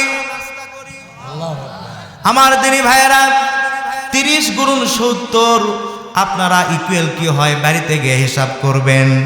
আমার দিনী ভাইয়েরা নূহ আলাইহিস সালাম শুনে টেনশনে পড়ে গেলেন, আল্লাহর কাছে সাহায্য চাইলেন। আল্লাহ, এই কোন মহামানবের সঙ্গে আমার সাক্ষাৎ করে দিলে 1 লোকমায় খায় কয়টা রুটি? জোরে বলেন। আচ্ছা, 70টা রুটি 1 লোকমায় খায়, এই 2টা রুটি মুখে দেখি চাবানোর দরকার আছে? মুখত দিবি, গুডাউনে চলে যাবি। কথা বলেন ঠিক না বেঠি? নূহ আলাইহিস সালাম আল্লাহর কাছে সাহায্য চাইলেন। আল্লাহ কোন মহামানবের কাছে আমাকে সাক্ষাৎ দিলেন? 1 লোকমায় খাই 70টা রুটি। আমি তো গরিব, আমার কাছে আছে মাত্র 12 কেজি আটা, 2টা রুটি বানাইছি। আল্লাহ, আমি এখন করবোটা কি? পর্দার আড়ালে আমার সম্মানিতা মা বোনেরা যারা আছেন, গভীর মনোযোগ দিয়ে দেন। আল্লাহ রাব্বুল আলামিন নূহ আলাইহিস সালামকে সূত্র শিখায় দিলেন। ডাক দিয়া বললেন, রে নূহ, চিন্তা করার দরকার নাই। তুমি 2টা রুটির উপরে তোমার শাহাদত আঙ্গুলি দিয়ে তুমি লিখে দাও, বিসমিল্লাহির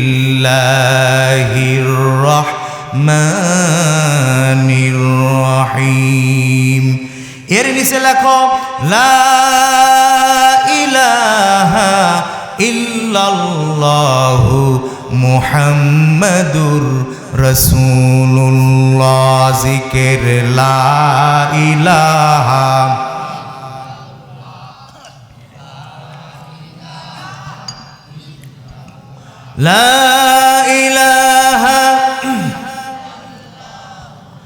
মুহাম্মাদুর রাসূলুল্লাহ। বলেন সাল্লাল্লাহু আলাইহি ওয়াসাল্লাম। নূহ আলাইহিস সালাম আল্লাহর হুকুমে রুটির উপরে লিখলেন বিসমিল্লাহ, তার নিচে লিখলেন কালিমা তৈয়বা। আমরা বলি সুবহানাল্লাহ। আওয়াজ দিয়ে বলেন সুবহানাল্লাহ। নূহ আলাইহিস সালাম উসকে ডাক দিয়া বললেন, রে উস, তুমি এখন খাওয়া শুরু করে দাও। বিসমিল্লাহ বলে খাবা, কিন্তু পুরোটাই তুমি মুখে দিবে না, কামড় দিয়ে খাবা, যাতে করে হাতে অবশিষ্ট কিছু রুটি থেকে যায়। নূহ আলাইহিস সালামের কথা মতো উস কি করলো? কামড় দিল। কামড় দিয়ে চাবানোর তো প্রয়োজন নাই, ওর পেটে, ওর গুডাউনে চলে গেছে। কথা বলেন না কেন? আমার ভাইয়েরা, গুডাউনে যাওয়ার পরে চোখ মেলায়া দেখে রুটির জায়গায় রুটি আছে। কামড় দিয়ে যে রুটিটা খেলো, ওই রুটিটা আবার পরিপূর্ণ হয়ে গেছে। এই ভাব করে তাফসিরে কাবিরে এসেছে, এই উস নামক মহামানব 1 লোকমা 2 লোকমা নয়, 300 লোকমা রুটি খেয়েছিল। তারপরেও 2টা রুটির জায়গায় ছিল। বরকত দেওয়ার মালিককে। আরো জোরে। মা বোনেরা, আপনারা মনোযোগ দিয়ে শুনবেন। সংসারের কাজ যখন আপনারা শুরু করবেন, বিসমিল্লাহ বলে শুরু করবেন। তরকারি কুটবেন বিসমিল্লাহ বলে, আর রান্না বান্না তুলে দিবেন বিসমিল্লাহ বলে। বরকত দান করবেন কে? আল্লাহ রাব্বুল আলামিন উস এবং নূহ আলাইহিস সালাম এই 2টা রুটির ঘটনার মাধ্যমে বিশ্ববাসীকে শিক্ষা দিলেন। কি শিক্ষা, যদি গরিব মানুষ হয় আর খাবারটা যদি হালাল হয়, দুইটা রুটির মধ্যে আল্লাহ রব্বুল আলামিন বরকত দিতে পারেন। কথা বলেন ঠিক কিনা? তাহলে খাওয়ার শুরুতে বিসমিল্লাহ, খাওয়ার শেষে এখানে একটা ফতুয়া বলে দেই, মাসালা বলে দেই। বলবো? আপনার রিজেকটা যদি হয় হালাল, রিজেকটা যদি কি হয় হালাল, রিজেকের মাধ্যমে আপনি যদি 10 আইটেম তরকারির ব্যবস্থা করেন, 20 আইটেম তরকারিরও যদি ব্যবস্থা করেন, উপার্জন কি হতে হবে? কথা কন বরে? আপনি 20 পদের তরকারি ব্যবস্থা করেছেন, পরিবারকে নিয়ে খাবেন, বিসমিল্লাহ বলে শুরু করবেন, খাওয়ার শেষে আলহামদুলিল্লাহ বলবেন। রাসূলুল্লাহর হাদিস সাক্ষ্য দেয় ওই খাবারের হিসাব আল্লাহ পাক কিয়ামতের দিন আপনার কাছ থেকে নিবে না। জোরে বলেন না সুবহানাল্লাহ। কিন্তু শর্ত হচ্ছে রিজেক হতে হবে হালাল, রিজেক হতে হবে কি? আর বিসমিল্লাহ বলে শুরু করবেন, আলহামদুলিল্লাহ বলে। এখন আমাদের সমাজে বিসমিল্লাহ কখন কবি বলে? মোবাইল দেখতে দেখতে খায়।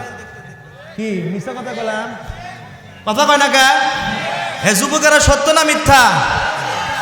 হাই হাই রে, খালি করছে লাপা লাপা লাপা লাপা লাপা, খালি লাপা, কবর যা তোর বাটাম ফাটাবি। কথা বলেন ঠিক না বেঠি? যারা মোবাইল দেখে খায় ওই খাবারটা ওর শরীরে লাগবে না, ওই খাবারটা জাহান্নামে তাকে নিয়ে যাবে। কথা বলেন ঠিক কিনা? আল্লাহর নিয়ামত খাচ্ছ, তুমি লাফা লাফা দেখতেছো, লাফাও।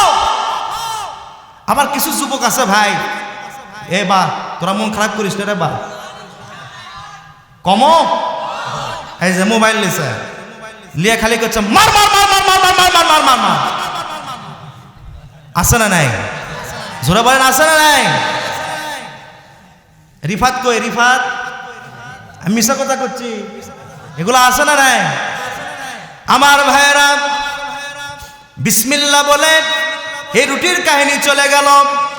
300 লোকমা খাওয়ার পর উস দেখলো 2টা রুটি আবার পরিপূর্ণ হয়ে গেছে। জোরে বলেন না আল্লাহু আকবার। নূহ আলাইহিস সালাম বললেন, উস আরো কি খাবা? বলে না, যথেষ্ট হয়ে গেছে, চলেন আমার কাজটা সম্পাদন করি। গাছ কাটা শুরু করে দিল।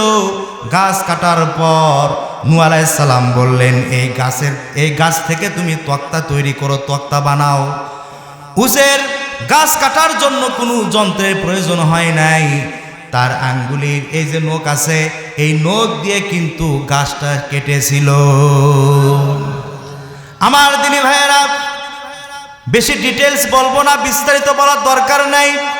আপনারা এখানে যারা বসে আছেন আপনারা সবাই শিক্ষিত, অল্প কথায় বুঝতে পারবেন। এখানে একজন ইংরেজি টিচার বসে আছেন, আল্লাহ রব্বুল আলামিন তার প্রতি রহম করুন, আমরা বলি আমিন। আমার দিনী ভাইয়েরা, তক্তা হয়ে গেল। নূহ আলাইহিস সালাম 3 তলা বিশিষ্ট একটা নৌকা তৈরি করলেন। কয় তলা বিশিষ্ট? জোরে বলেন না। 3 তলা বিশিষ্ট নৌকা তৈরি করা হয়ে গেল। মরুভূমির ভিতরে নৌকাটা রেখে দিল নূহ আলাইহিস সালাম। তার জাতির লোকেরা, কওমের লোকেরা, সম্প্রদায়ের লোকেরা তারা তিরস্কার করতে লাগলো, বলতে লাগলো, রে নূহ তুমি কি পাগল হয়ে গেছো নাকি? তোমার মাথাটা পাগলা হয়ে গেছে নাকি? পানি নাই, বন্যা নাই, কিছু নাই, চতুর্দিকে মরুভূমি আর মরুভূমি, নৌকা কেন বানাইছো? আমার ভাইয়েরা, নূহ আলাইহিস সালাম যখন নৌকা তৈরি করলেন, এই নৌকা তৈরি করা নিয়া কাফের বেঈমানেরা একটা মিটিংয়ের ডাক দিল। সেই মিটিংয়ে সিদ্ধান্ত নিল, তোমরা সবাই নূহের বিরুদ্ধে দাঁড়াতে চাও, কারা কারা 2 হাত তুলো, তারা তারা। যারা নূহের বিরুদ্ধে দাঁড়াইতে চায় সকলে হাত তুললো। তখন নেতারা বলল, শোনো, তোমাদেরকে একটা কাজ করতে হবে। বলে কি কাজ? বলে যখনই এই কাফের বেঈমানদের পায়খানার প্রয়োজন হয়, কাম সারানোর প্রয়োজন হয়, তারা বাড়ি থেকে দৌড়ায় যায় নূহ আলাইহিস সালামের নৌকাতে ওঠে আর পায়খানা করে। পায়খানা করতে করতে 3 তলা বিশিষ্ট নৌকা পায়খানা দিয়ে একবারে ভর্তি করে ফালাইছে। বলেন না নাউজুবিল্লাহ। নূহ আলাইহিস সালাম আল্লাহকে ডাক দিলেন, আল্লাহ এই নৌকা আপনি আমাকে বানাতে বললেন, আমি উজের সাহায্যে নৌকাটা তৈরি করলাম।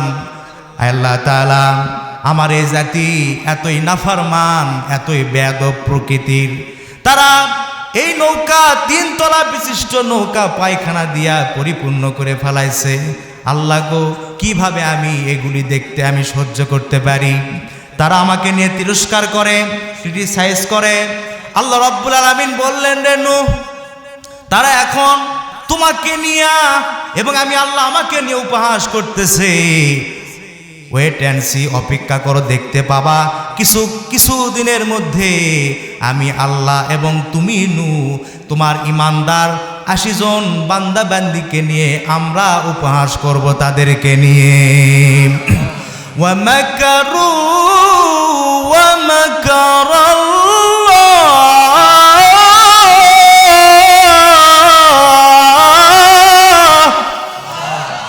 ওয়াল্লাহু খায়রুল মাকিরিন।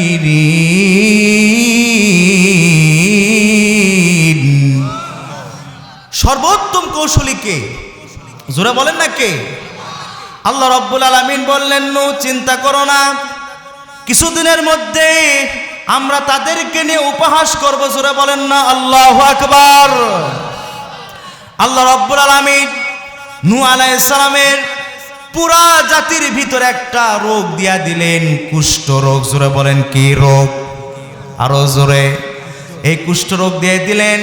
অধিকাংশ কাফের বেঈমানেরা এই রোগে আক্রান্ত হয়ে গেল। আমার ভাইয়েরা, ওই সময় একজন বয়োবৃদ্ধ মানুষ নেতাদের এই মিটিংয়ের কথা, সিদ্ধান্তের কথা শোনার পর বিছানা থেকে উঠতে পারে না। নাতিদেরকে ডাক দেয়া বলতেছে, তোরা যদি আমাকে সাহায্য করিস তাহলে নূহের নৌকাতে গিয়ে আমি একটু পায়খানা করতে চাই। না জানি কখন আমি মারা যাব, আমার শেষ ইচ্ছাটা পূরণ করে দে। নূহের বিরুদ্ধে আমাকে ভোট দিতে হবে, পায়খানা করতে হবে। নাতিরা বলতেছে, ঠিক আছে ঠিক আছে, চলেন। বয়োবৃদ্ধ, অসুস্থ, যে কোনো সময় মারা যাবে এরকম একটা ব্যক্তি পায়খানা করার জন্য, উদ্দেশ্য হচ্ছে নূহের বিরোধিতা করা। উদ্দেশ্য কি? নূহ আলাইহিস সালামের বিরোধিতা করা, নেতাকে খুশি করা।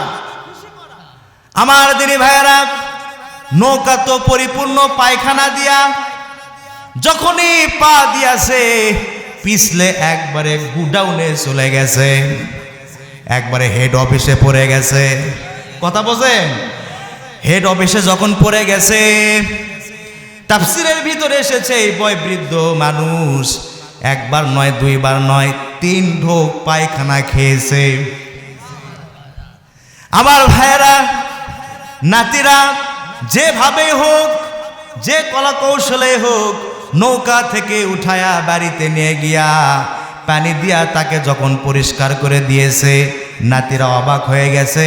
সর্বনাশ, এই আমার দাদার তো কুষ্ঠ রোগ ছিল, দেখা গেল তার কুষ্ঠ রোগ ভালো হয়ে গেছে।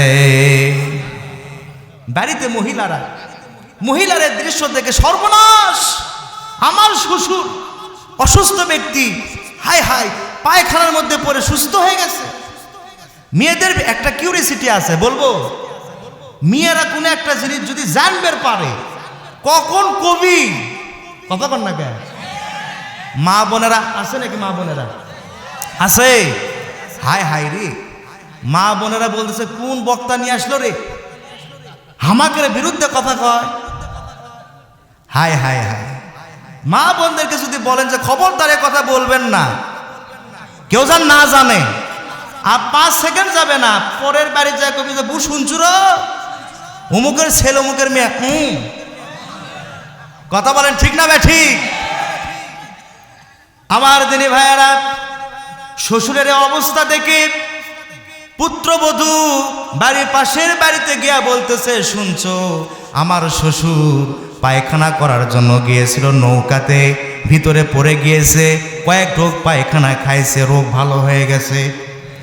এভাব করতে করতে পুরো এলাকায় ছড়িয়ে পড়েছে, পুরো দেশে ছড়িয়ে পড়েছে। দেশ থেকে আর এক দেশ, বাংলাদেশ থেকে ভারত, পাকিস্তান, শ্রীলঙ্কা, নেপাল, ভুটান।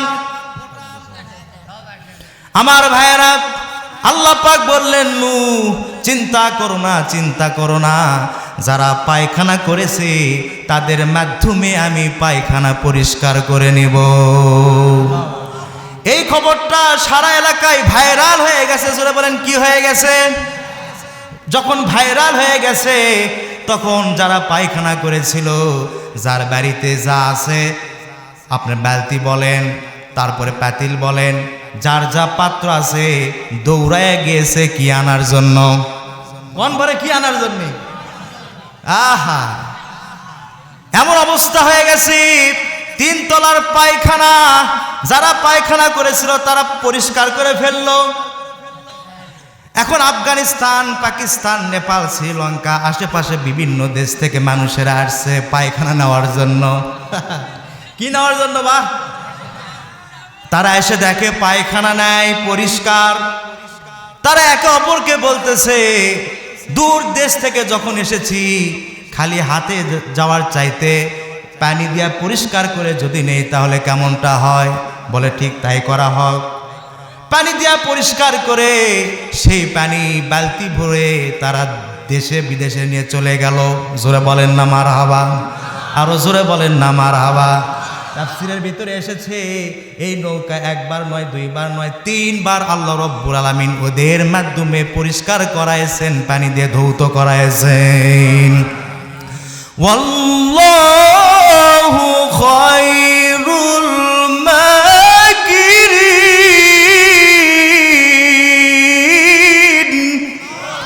সর্বোত্তম কৌশলী কে?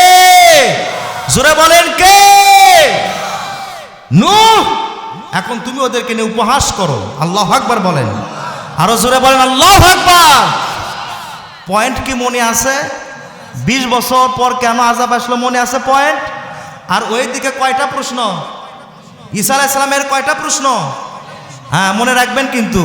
এখন এই যে 20 বছর পর কেন আযাব আসলো, এই পয়েন্টটা এখন চলে আসবে। মনোযোগ আছে তো ইনশাআল্লাহ? 1.5 ঘন্টা হয়ে গেছে কিন্তু, মোনাজাত করে দেব, আলোচনা চলবে। আমার দিনী ভাইয়েরা, নৌকা যখন পরিষ্কার হয়ে গেল, 20 বছর অতিবাহিত হয়ে গেল, আল্লাহ রাব্বুল আলামিন নূহ আলাইহিস সালামকে ডাক দিয়া বললেন, রে নূহ, ঈমান আনছে কয়জন? বলে 80 জন। 40 জন পুরুষ, 40 জন মহিলা। আল্লাহ পাক বললেন, নূহ 40 জন পুরুষ, 40 জন মহিলা, আর গোটা পৃথিবীর প্রত্যেকটা প্রাণীর জোড়ায় জোড়ায় তোমার নৌকাতে উঠিয়ে নাও। নূহ প্রথম তলায় রাখবা প্রাণীগুলিকে, দ্বিতীয় তলায় থাকবে পুরুষেরা, আর তৃতীয় তলায় থাকবে মহিলারা। জোরে বলেন না আল্লাহু আকবার। মা বোনদের সম্মান নিচে না উপরে? সুউচ্চ পর্যায়ে নূহ আলাইহিস সালামকে আল্লাহ পাক এটা বুঝাইলেন যে মেয়েদের সম্মান এবং মর্যাদা আমি আল্লাহ পাক উপরে রেখে দিলাম। জোরে বলেন না সুবহানাল্লাহ।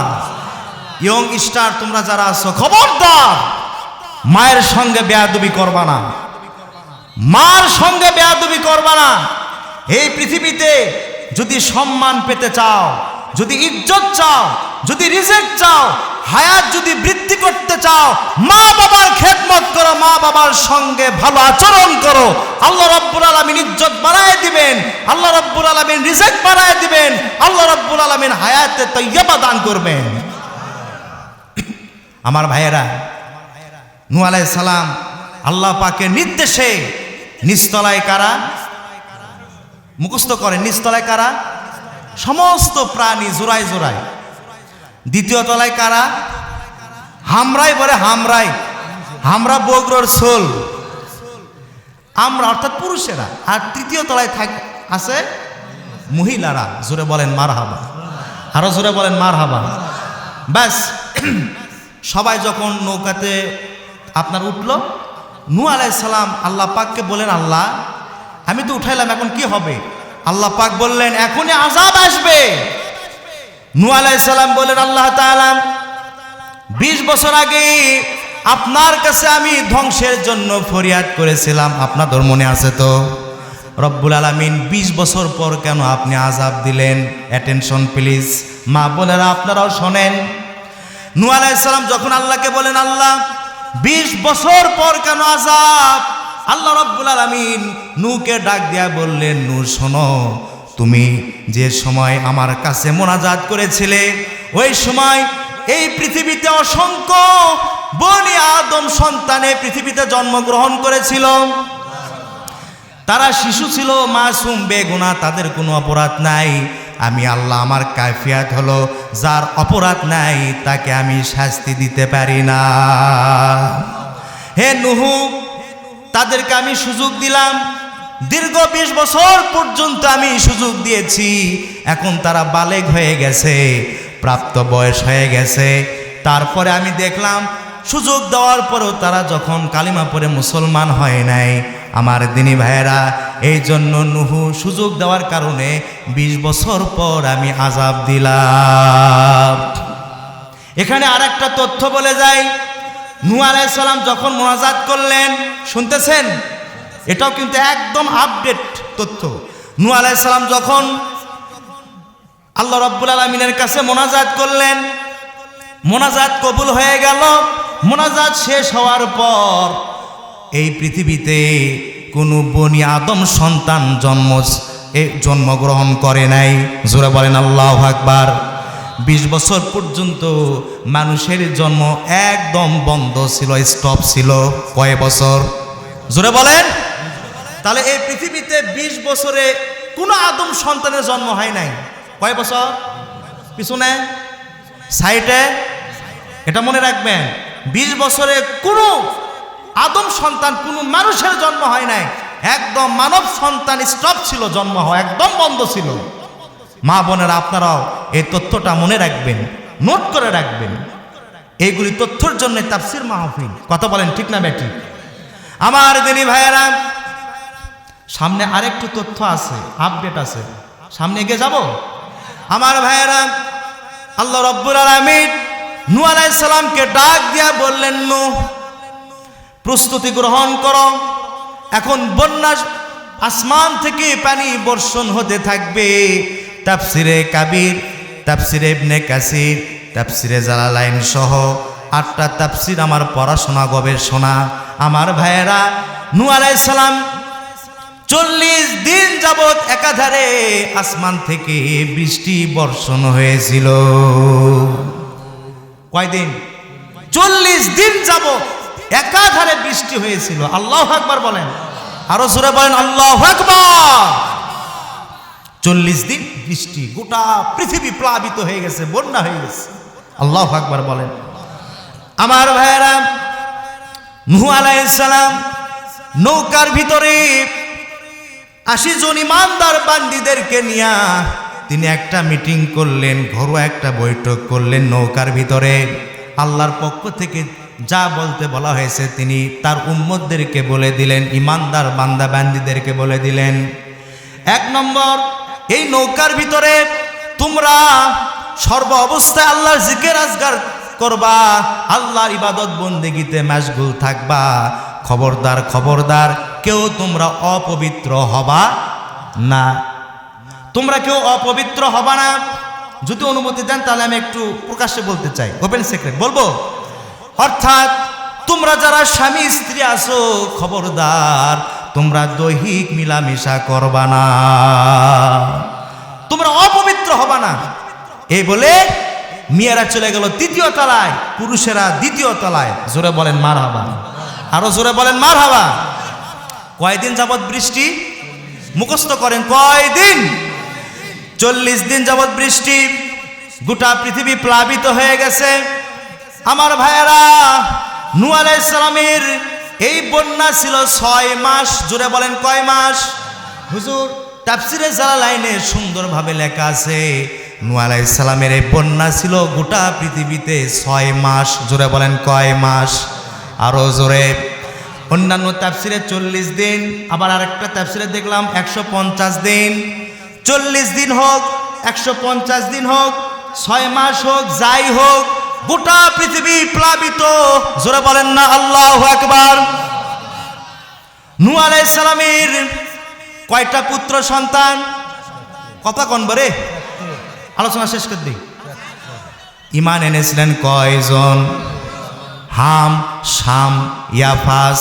হাম, শাম, ইয়াফাস, এই 3 সন্তান কালিমা পড়ে ঈমান আনয়ন করেছিলেন। জোরে বলেন না আল্লাহু আকবার। এই 3 সন্তানের মধ্যে হাম মনে মনে চিন্তা করতেছে, নৌকার ভিতরে দীর্ঘদিন হয়ে গেল, আমার প্রিয়তমা স্ত্রীর সঙ্গে দেখাও নাই, সাক্ষাৎ নাই, কথাও নাই। সবাই তো ঘুমিয়ে পড়েছে, নৌকার ভিতরে সবাই ঘুমন্ত অবস্থায় আছে। এই সুযোগে আমি আমার প্রিয়তমা স্ত্রীর সঙ্গে কথা বলে আসি। তৃতীয় তলায় চলে গেলেন, তার স্ত্রীকে ডাক দিলেন। স্ত্রী এবং স্বামী 2 জনের কথোপকথন হচ্ছিল। এক পর্যায়ে হাম প্রেম নিবেদন করলেন, তার স্ত্রী না করতে পারল না। দৈহিক মিলামেশা হয়ে গেল, অপবিত্র হয়ে গেল। আমার ভাইয়েরা, নূহ আলাইহিস সালাম সমস্ত বান্দা উম্মতদেরকে বলেছিলেন তোমরা অপবিত্র হবা না, বলেছিলেন কিনা বলেন? কথা বলেন, বলেছিলেন কিনা? এখানে হাম পয়গম্বরের কথা অমান্য করলেন, পয়গম্বরের কথা অমান্য করলেন। আল্লাহ রাব্বুল আলামিন ফেরেশতাদেরকে ডাক দিয়া বলতেছেন, ও আমার ফেরেশতারা, নূহ আলাইহিস সালামের নৌকার ভিতরে এখন কি হয়? ফেরেশতারা বলতেছে, আল্লাহ সবাই তো ঘুমিয়ে যায়, আপনারা বলেন নৌকাতে সবাই যে ঘুমিয়ে পড়েছে, আল্লাহ কি দেখেন না? কথা বলেন না কেন? আল্লাহ দেখেন, কিন্তু ফেরেশতাদেরকে কেন জিজ্ঞাসা করলেন? জিজ্ঞাসা করার কারণ হলো গভীর মনোযোগ। আল্লাহ রাব্বুল আলামিন 20 বছর মানব জন্ম বন্ধ রেখেছিলেন। কথা কন না কেন? ফেরেশতাদেরকে নির্দেশ দিয়েছিলেন, খবরদার 20 বছরে কোনো বনি আদম সন্তান পৃথিবীতে জন্মগ্রহণ করবে না, যতক্ষণ না আমি আল্লাহ আমার হুকুম না আসবে। ফেরেশতাদেরকে নিষেধ করা ছিল। কথা কি বুঝতে পারলেন? ওটা তো খণ্ডন করতে হবে না। এর জন্য আল্লাহ পাক ফেরেশতাদেরকে জিজ্ঞাসা করলেন, নৌকাতে কি হয়? বলে সবাই ঘুমায়। তারপরে বলো আর কি তথ্য আছে? ফেরেশতারা বলেন, রব্বুল আলামিন নূহ আলাইহিস সালামের বড় পুত্র হাম এবং তার স্ত্রী অপবিত্র হয়ে গেছে, দৈহিক মিলামেশা করেছে। আল্লাহ পাক বললেন, আমার নবীর কথা তো অমান্য করেছে। হে আমার ফেরেশতারা, আমি তোমাদেরকে নির্দেশ দিয়েছিলাম 20 বছর পর্যন্ত কোনো বনি আদম সন্তান মায়ের গর্ভে দিবে না। আমি আজকে তোমাদেরকে নির্দেশ দিলাম, হাম এবং তার স্ত্রীর মধ্যে যে দৈহিক মিলন হয়েছে, এর মাধ্যমে একটা সন্তান ওই স্ত্রীর পেটের ভিতরে দিয়ে দাও। আমার দিনী ভাইয়েরা, 6 মাস অতিবাহিত হয়ে গেল।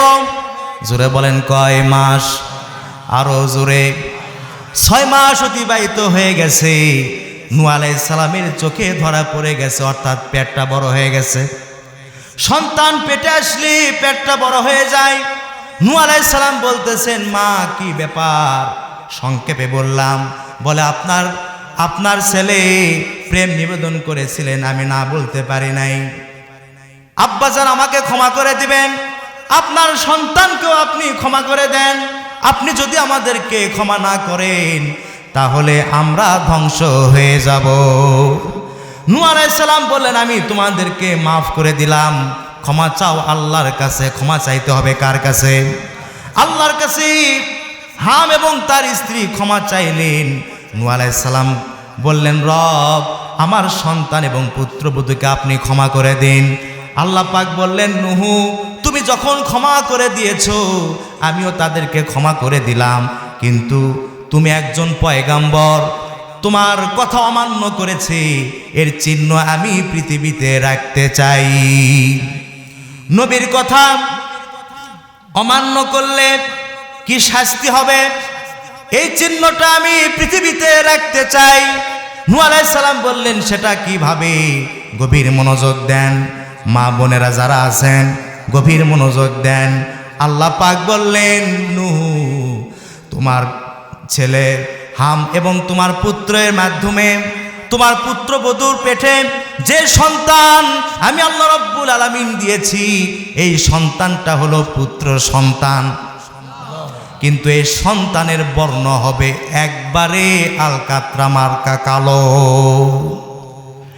এখানে আরেকটা তথ্য নেন, নূহ আলাইহিস সালামের অর্থাৎ এই হাম শাম এগুলি পর্যন্ত কেউ পৃথিবীতে আদম আলাইহিস সালাম থেকে নূহ আলাইহিস সালামের এই জাতি পর্যন্ত কোনো মানুষ কালো ছিল না।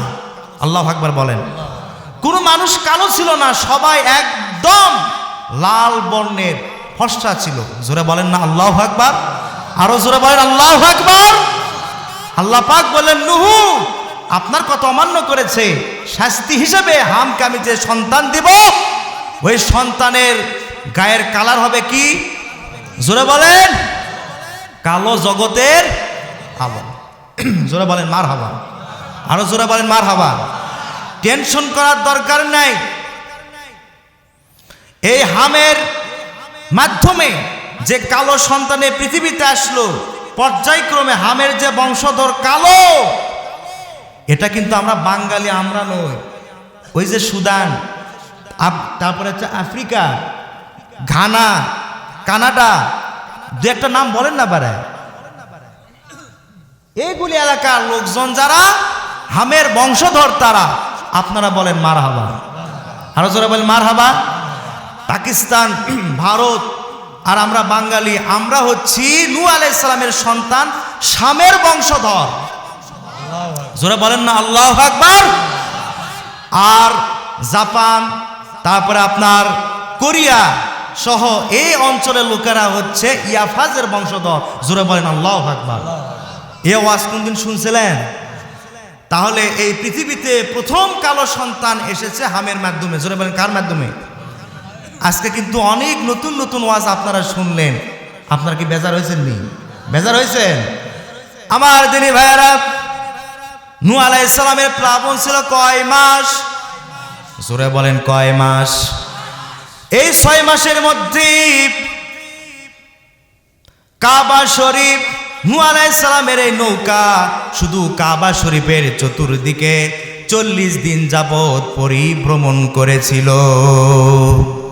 এবং এই 6 মাসের মধ্যে নূহ আলাইহিস সালাম তার ইমানদার 80 জন উম্মতদেরকে নিয়ে গোটা পৃথিবীতে তিনি সফর করেছিলেন। জোরে বলেন সুবহানাল্লাহ। এরপরে নূহ আলাইহিস সালাম তার নৌকা যখন যদি পাহাড়ে এসে ঠেক লাগলো, নূহ আলাইহিস সালাম এবং 80 জন ইমানদার উম্মত যদি পাহাড়ে অবতরণ করলেন, জোরে বলেন না সুবহানাল্লাহ। নূহ আলাইহিস সালামের হঠাৎ করে মনে পড়ে গেল একটা বৃদ্ধা মহিলার কথা। আমার দিনী ভাইয়েরা, নূহ আলাইহিস সালাম লক্ষ্য করলেন গাছ গছালি, তৃণ লতা পাতা, সবুজ শ্যামল কোনো কিছু নাই, চতুর্দিকে একদম ধুধু অবস্থা, সব কিছু ধ্বংস হয়ে গেছে, মানুষ বলতে কিছু নাই, পাহাড়গুলি কাঠ হয়ে নরভর অবস্থায় আছে। আমার ভাইয়েরা এদিক সেদিক তাকাতে হঠাৎ করে তার চোখের সামনে ধরা পড়ল একটা কুঠির ঘরের মতো কি যেন দেখা যায়। নূহ আলাইহিস সালাম চলে গেলেন, ছোট্ট কুঠির ঘরের ভিতরে কে যেন নড়াচড়া করতেছে। নূহ আলাইহিস সালাম সালাম দিলেন, সালামের জবাব না হলো। নূহ আলাইহিস সালাম বললেন, আপনার পরিচয় কি? বলে, আমার পরিচয় হলো আমি হলাম নূহ আলাইহিস সালামের ইমানদার উম্মত। আমি বয়োবৃদ্ধা মহিলা। আপনি কে? বলে, আমি এই জামানার পয়গাম্বর হযরতে নূহ আলাইহিস সালাম। বৃদ্ধা মহিলা বলতেছে, পয়গাম্বর, বন্যা কবে হবে এই খবর জানানোর জন্যই কি আপনি এসেছেন? আর জোরে বলেন আল্লাহু আকবার। নূহ আলাইহিস সালাম আল্লাহু আকবার বলে সিজদায় পড়ে গেলেন, কান্নাকাটি করলেন আর বললেন, রব্বুল আলামিন, গোটা পৃথিবী প্লাবিত হয়ে গেছে, ধ্বংস হয়ে গেছে, 6টি মাস পর্যন্ত বন্যা ছিল, আর এই ছোট্ট ঘরের ভিতরে বুড়ি কিভাবে জীবিত থাকলো আমি তো কিছুই বুঝলাম না। আল্লাহ তাআলা, আপনার কুদরত বোঝার মতো ক্ষমতা আমার নাই। আল্লাহ রব্বুল আলামিন নূহ আলাইহিস সালামকে ডাক দিয়া বললেন, রে নূহ, হাজারো ব্যস্ততার কারণে তুমি তোমার উম্মতকে ভুলে গিয়েছিলা, কিন্তু আমি আরশের মালিক রব্বুল আলামিন আমার বান্দিকে আমি ভুলে যাই নাই। ইন্নাল্লাহা আলা কুল্লি শাইইন কাদির।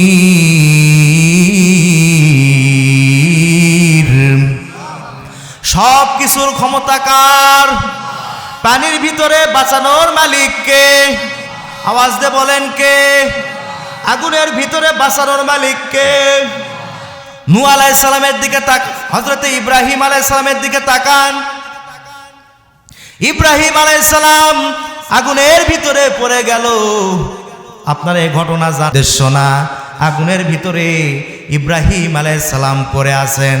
40 দিন যাবত আগুনের ভিতরে তিনি অবস্থান করেছিলেন। জোরে বলেন সুবহানাল্লাহ। আমার দিনী ভাইয়েরা, আল্লাহ রাব্বুল আলামিন ইব্রাহিম আলাইহিস সালামকে পরীক্ষা করার জন্য ফেরেশতাকে পাঠায় দিলেন, আমার খলিলকে পরীক্ষা করো। ফেরেশতা এসে বলতেছে, হে ইব্রাহিম, আমার কাছে সাহায্য চান, আপনাকে তো আগুনের ভিতরে ফেলে দেওয়া হচ্ছে, আমার কাছে সাহায্য চান, এই আগুনটাকে আমি ফুলের বাগান বানায়া দেব। ইব্রাহিম আলাইহিস সালাম বললেন, আমি তোমার কাছে সাহায্য কেন চাইব? সাহায্য যদি চাইতে হয় আমার রব আল্লাহ রব্বুল আলামিনের কাছে সাহায্য চাইব। ইমানের পরীক্ষা ইব্রাহিম আলাইহিস সালাম পাশ করেছেন। সুবহানাল্লাহ কম। ইব্রাহিম আলাইহিস সালামকে আগুনের ভিতরে ফেলানো হচ্ছে। আল্লাহ রাব্বুল আলামিন আগুনের প্রতি নোটিশ জারি করে দিলেন, ইয়া নারু কুনি বারদাও ওয়া সালামান আলা ইব্রাহিম। হে আগুন, আমার ইব্রাহিমের জন্য শান্তিদায়ক আরামদায়ক হয়ে যা। জোরে বলেন না আল্লাহু আকবার। নমরুদ তার রাজপ্রাসাদের ছাদে বসে সিংহাসনে বসে আছে যে ইব্রাহিম আগুনে পুড়বে, ওই দৃশ্য আমি দেখব আর আনন্দ করব, মজা নেব। কিন্তু তাকায় দেখে সর্বনাশ, আগুনের ভিতরে তো ইব্রাহিম পড়ে না। সুবহানাল্লাহ বল, আরো জোরে বলেন সুবহানাল্লাহ। নমরুদ বলতেছে, আগুন, গোটা জাতিকে নিয়ে তোরে আমি পূজা করলাম, আর আমার শত্রুকে জ্বালাইতে পারিস না? তোর কি জ্বালানোর শক্তি বন্ধ হয়ে গেছে? আগুনের ভিতর থেকে জবাব আসলো, রে নমরুদ, আমার জ্বালানোর ক্ষমতা আছে না নাই? যদি টেস্ট করতে চাস, প্রমাণ করতে চাস, তুই নিজে আয়, তোরে সুদ্ধা তাম পৃথিবী জ্বালায় দিতে পারি, কিন্তু ইব্রাহিম আলাইহিস সালামের একটা পশমও আমি জ্বালাইতে পারবো না। তার কারণ আমি হলাম মাখলুক, আমার খালেক হলেন আল্লাহ। তিনি আমাকে বলেছেন না জ্বালাইতে, তুই 1000 বার বললেও আমি আমার ইব্রাহিমকে আমি জ্বালাইতে পারবো না। জোরে বলেন আল্লাহু আকবার। তাহলে আগুনের ভিতরে বাঁচানোর মালিক কে? আওয়াজ দিয়ে বলেন কে? পানির ভিতরে বাঁচাইতে পারেন কে? কেউ যদি মাছের পেটের ভিতরে যায় তাকেও বাঁচাতে পারেন কে? আপনারা কি মন খারাপ করছেন? একটু জিকির করেন লা ইলাহা, আওয়াজ দেন লা ইলাহা। 2 ঘন্টা না, কিছু বলবেন না? আপনি কিছু বলবেন? আপনি কিছু বলবেন? সুবহানাল্লাহ আলহামদুলিল্লাহ, সুবহানাল্লাহ আলহামদুলিল্লাহ। আগে বলা লাগতো লা ইলাহা, লা ইলাহা ইল্লাল্লাহু মুহাম্মাদুর রাসূলুল্লাহ। বলি সাল্লাল্লাহু আলাইহি সাল্লাম। আজকের এই মাহফিল মসজিদের উন্নয়ন কল্পে, ঠিক কিনা বলেন? এই মসজিদে আপনারা কে কি দান করবেন?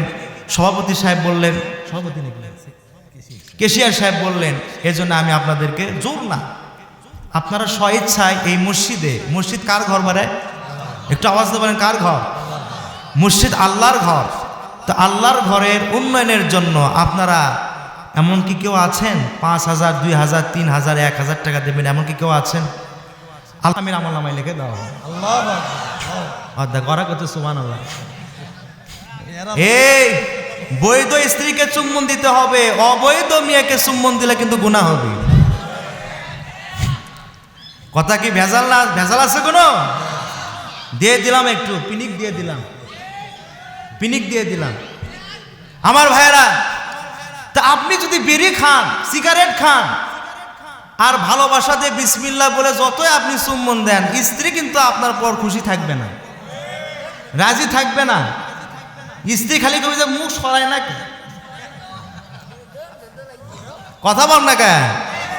এখানে শর্ত, ওই চুম্বন দেওয়ার পরে আপনার স্ত্রীও ভালোবাসা আপনাকে দেখাতে হবে, তবে সোয়াব পাবেন। তো ওই বেরির গন্ধ দিয়ে আপনি স্ত্রী আপনাকে ভালোবাসবে? আজকের মাহফিল থেকে এটাই শিক্ষা, বেরি যারা খান ছেড়ে দেন, বেরি যারা খান, বেরি যারা খাবা ছেড়ে দিবা ইনশাআল্লাহ। বলেন আর একটা আমল, অনেকে আছে বর্তমানে গোটা বাংলাদেশে সুদ দিয়ে 6 লাখ আছে না নাই? বলেন রাসূল পাক সাল্লাল্লাহু আলাইহি ওয়াসাল্লাম মেরাজের রজনীতে সব কিছু আল্লাহ পাক তাকে কুল কায়নাত দেখায় দিয়েছিলেন, জান্নাত দেখায় দিয়েছিলেন, জাহান্নাম দেখায় দিয়েছেন, জাহান্নামে কার কোন গুনাহের জন্য কি শাস্তি হবে আল্লাহ পাক তাও দেখায় দিয়েছেন। যারা সুদের কারবারি করে তাদের পেটে অসংখ্য আগুনের তৈরিকৃত সাপ খালি কামড় দিতে থাকবে পেটে পেটে। নাউজুবিল্লাহ বলেন, যারা বলেন নাউজুবিল্লাহ। সুতরাং এই সামান্য 2 দিনের দুনিয়ায় একটু আরাম করার জন্য সুদের কারবারি ছেড়ে দেন, তওবা করেন, ফিরে আসুন আল্লাহর কাছে, ক্ষমা চান, আল্লাহ পাক ক্ষমা করবেন। আর যদি মনে করেন যে হুজুর কবি রে, হুজুর কবি, আরামে আছি, হলে সহ্য হবে, লাগান কারেন্ট সুদ লাগান, জাহান্নামত কি ঠেলা হয় বুঝবেন নি। আল্লাহুম্মা আমিন। রব্বানা যালামনা আনফুসানা ওয়া ইল্লাম তাগফির লানা ওয়া তারহামনা লানাকুনান্না মিনাল খাসিরিন।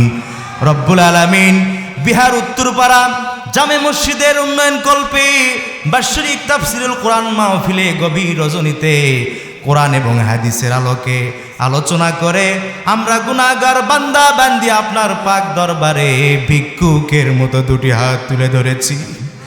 আল্লাহ তাআলা মেহেরবানি করে আমাদের জিন্দেগির গুনাহ খাতা আল্লাহ আপনি মাফ করে দিন। আল্লাহ তাআলা আমরা যারা হাত উঠাইছি, আমাদের মধ্যে যাদের মা বাবা কবরে চলে গেছেন, কবরটাকে জান্নাতের বাগান বানায়া দিন।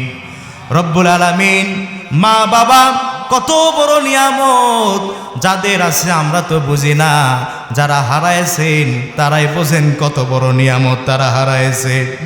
রব্বুল আলামিন সন্তানের সুখের জন্য বাবা কত কষ্ট করেছেন, সন্তানের সুখের জন্য বাবা কত সম্পদ, অর্থ, জমি জমা, ঘর বাড়ি সব কিছু ফেলে কবরে চলে গেছেন। আল্লাহ তাআলা যেই বাবা সন্তানের মুখে ভালো ভালো খাবার তুলে দিয়েছেন, নিজে কোনোদিন ভালো খাবার খায় নাই, সন্তানকে ভালো ভালো পোশাক পরিচ্ছেদ পরায় দিয়েছে, নিজে কোনোদিন ভালো পোশাক পরিচ্ছেদ পরে নাই। আজকের বিহার উত্তরপাড়া অনেক মা বোনেরা বাবার ভিটায় এসেছে স্বামীর বাড়ি থেকে, কিন্তু বাবা দুনিয়াতে নাই। কত বড় নিয়ামত, যারা বাবা হারাইছেন তাদের নাম ধরার মতো তো আর পৃথিবীতে কেউ রইল না। রব্বুল আলামিন বাবা যাদের বিদায় হয়ে গেছে, আল্লাহ কবরটাকে আপনি জান্নাতের টুকরা বানায়া দিন। রব্বুল আলামিন জনম দুঃখিনী মা, একটা অক্ষর মা, আর যেন মনে হয় তামাম দুনিয়ার শান্তি, তামাম দুনিয়ার মধু আপনি একটা অক্ষরের মধ্যে দিয়ে দিয়েছে। আল্লাহ তাআলা সন্তানের জন্য সবচাইতে বেশি কষ্ট যিনি করেন তিনি হলেন আমাদের জনম দুঃখিনী মা। পেটে ধারণের সময় কষ্ট, সারাদিন সংসারের কাজকর্ম করে রাতের বেলায় আরামের বিছানায় ঘুমিয়ে পড়েছে, শুয়ে পড়েছে। পেটের সন্তান মাথা দিয়া ঘুতা মেরেছে, হাঁটু দিয়া ঘুতা মেরেছে, পা দিয়া লাথি মেরেছে।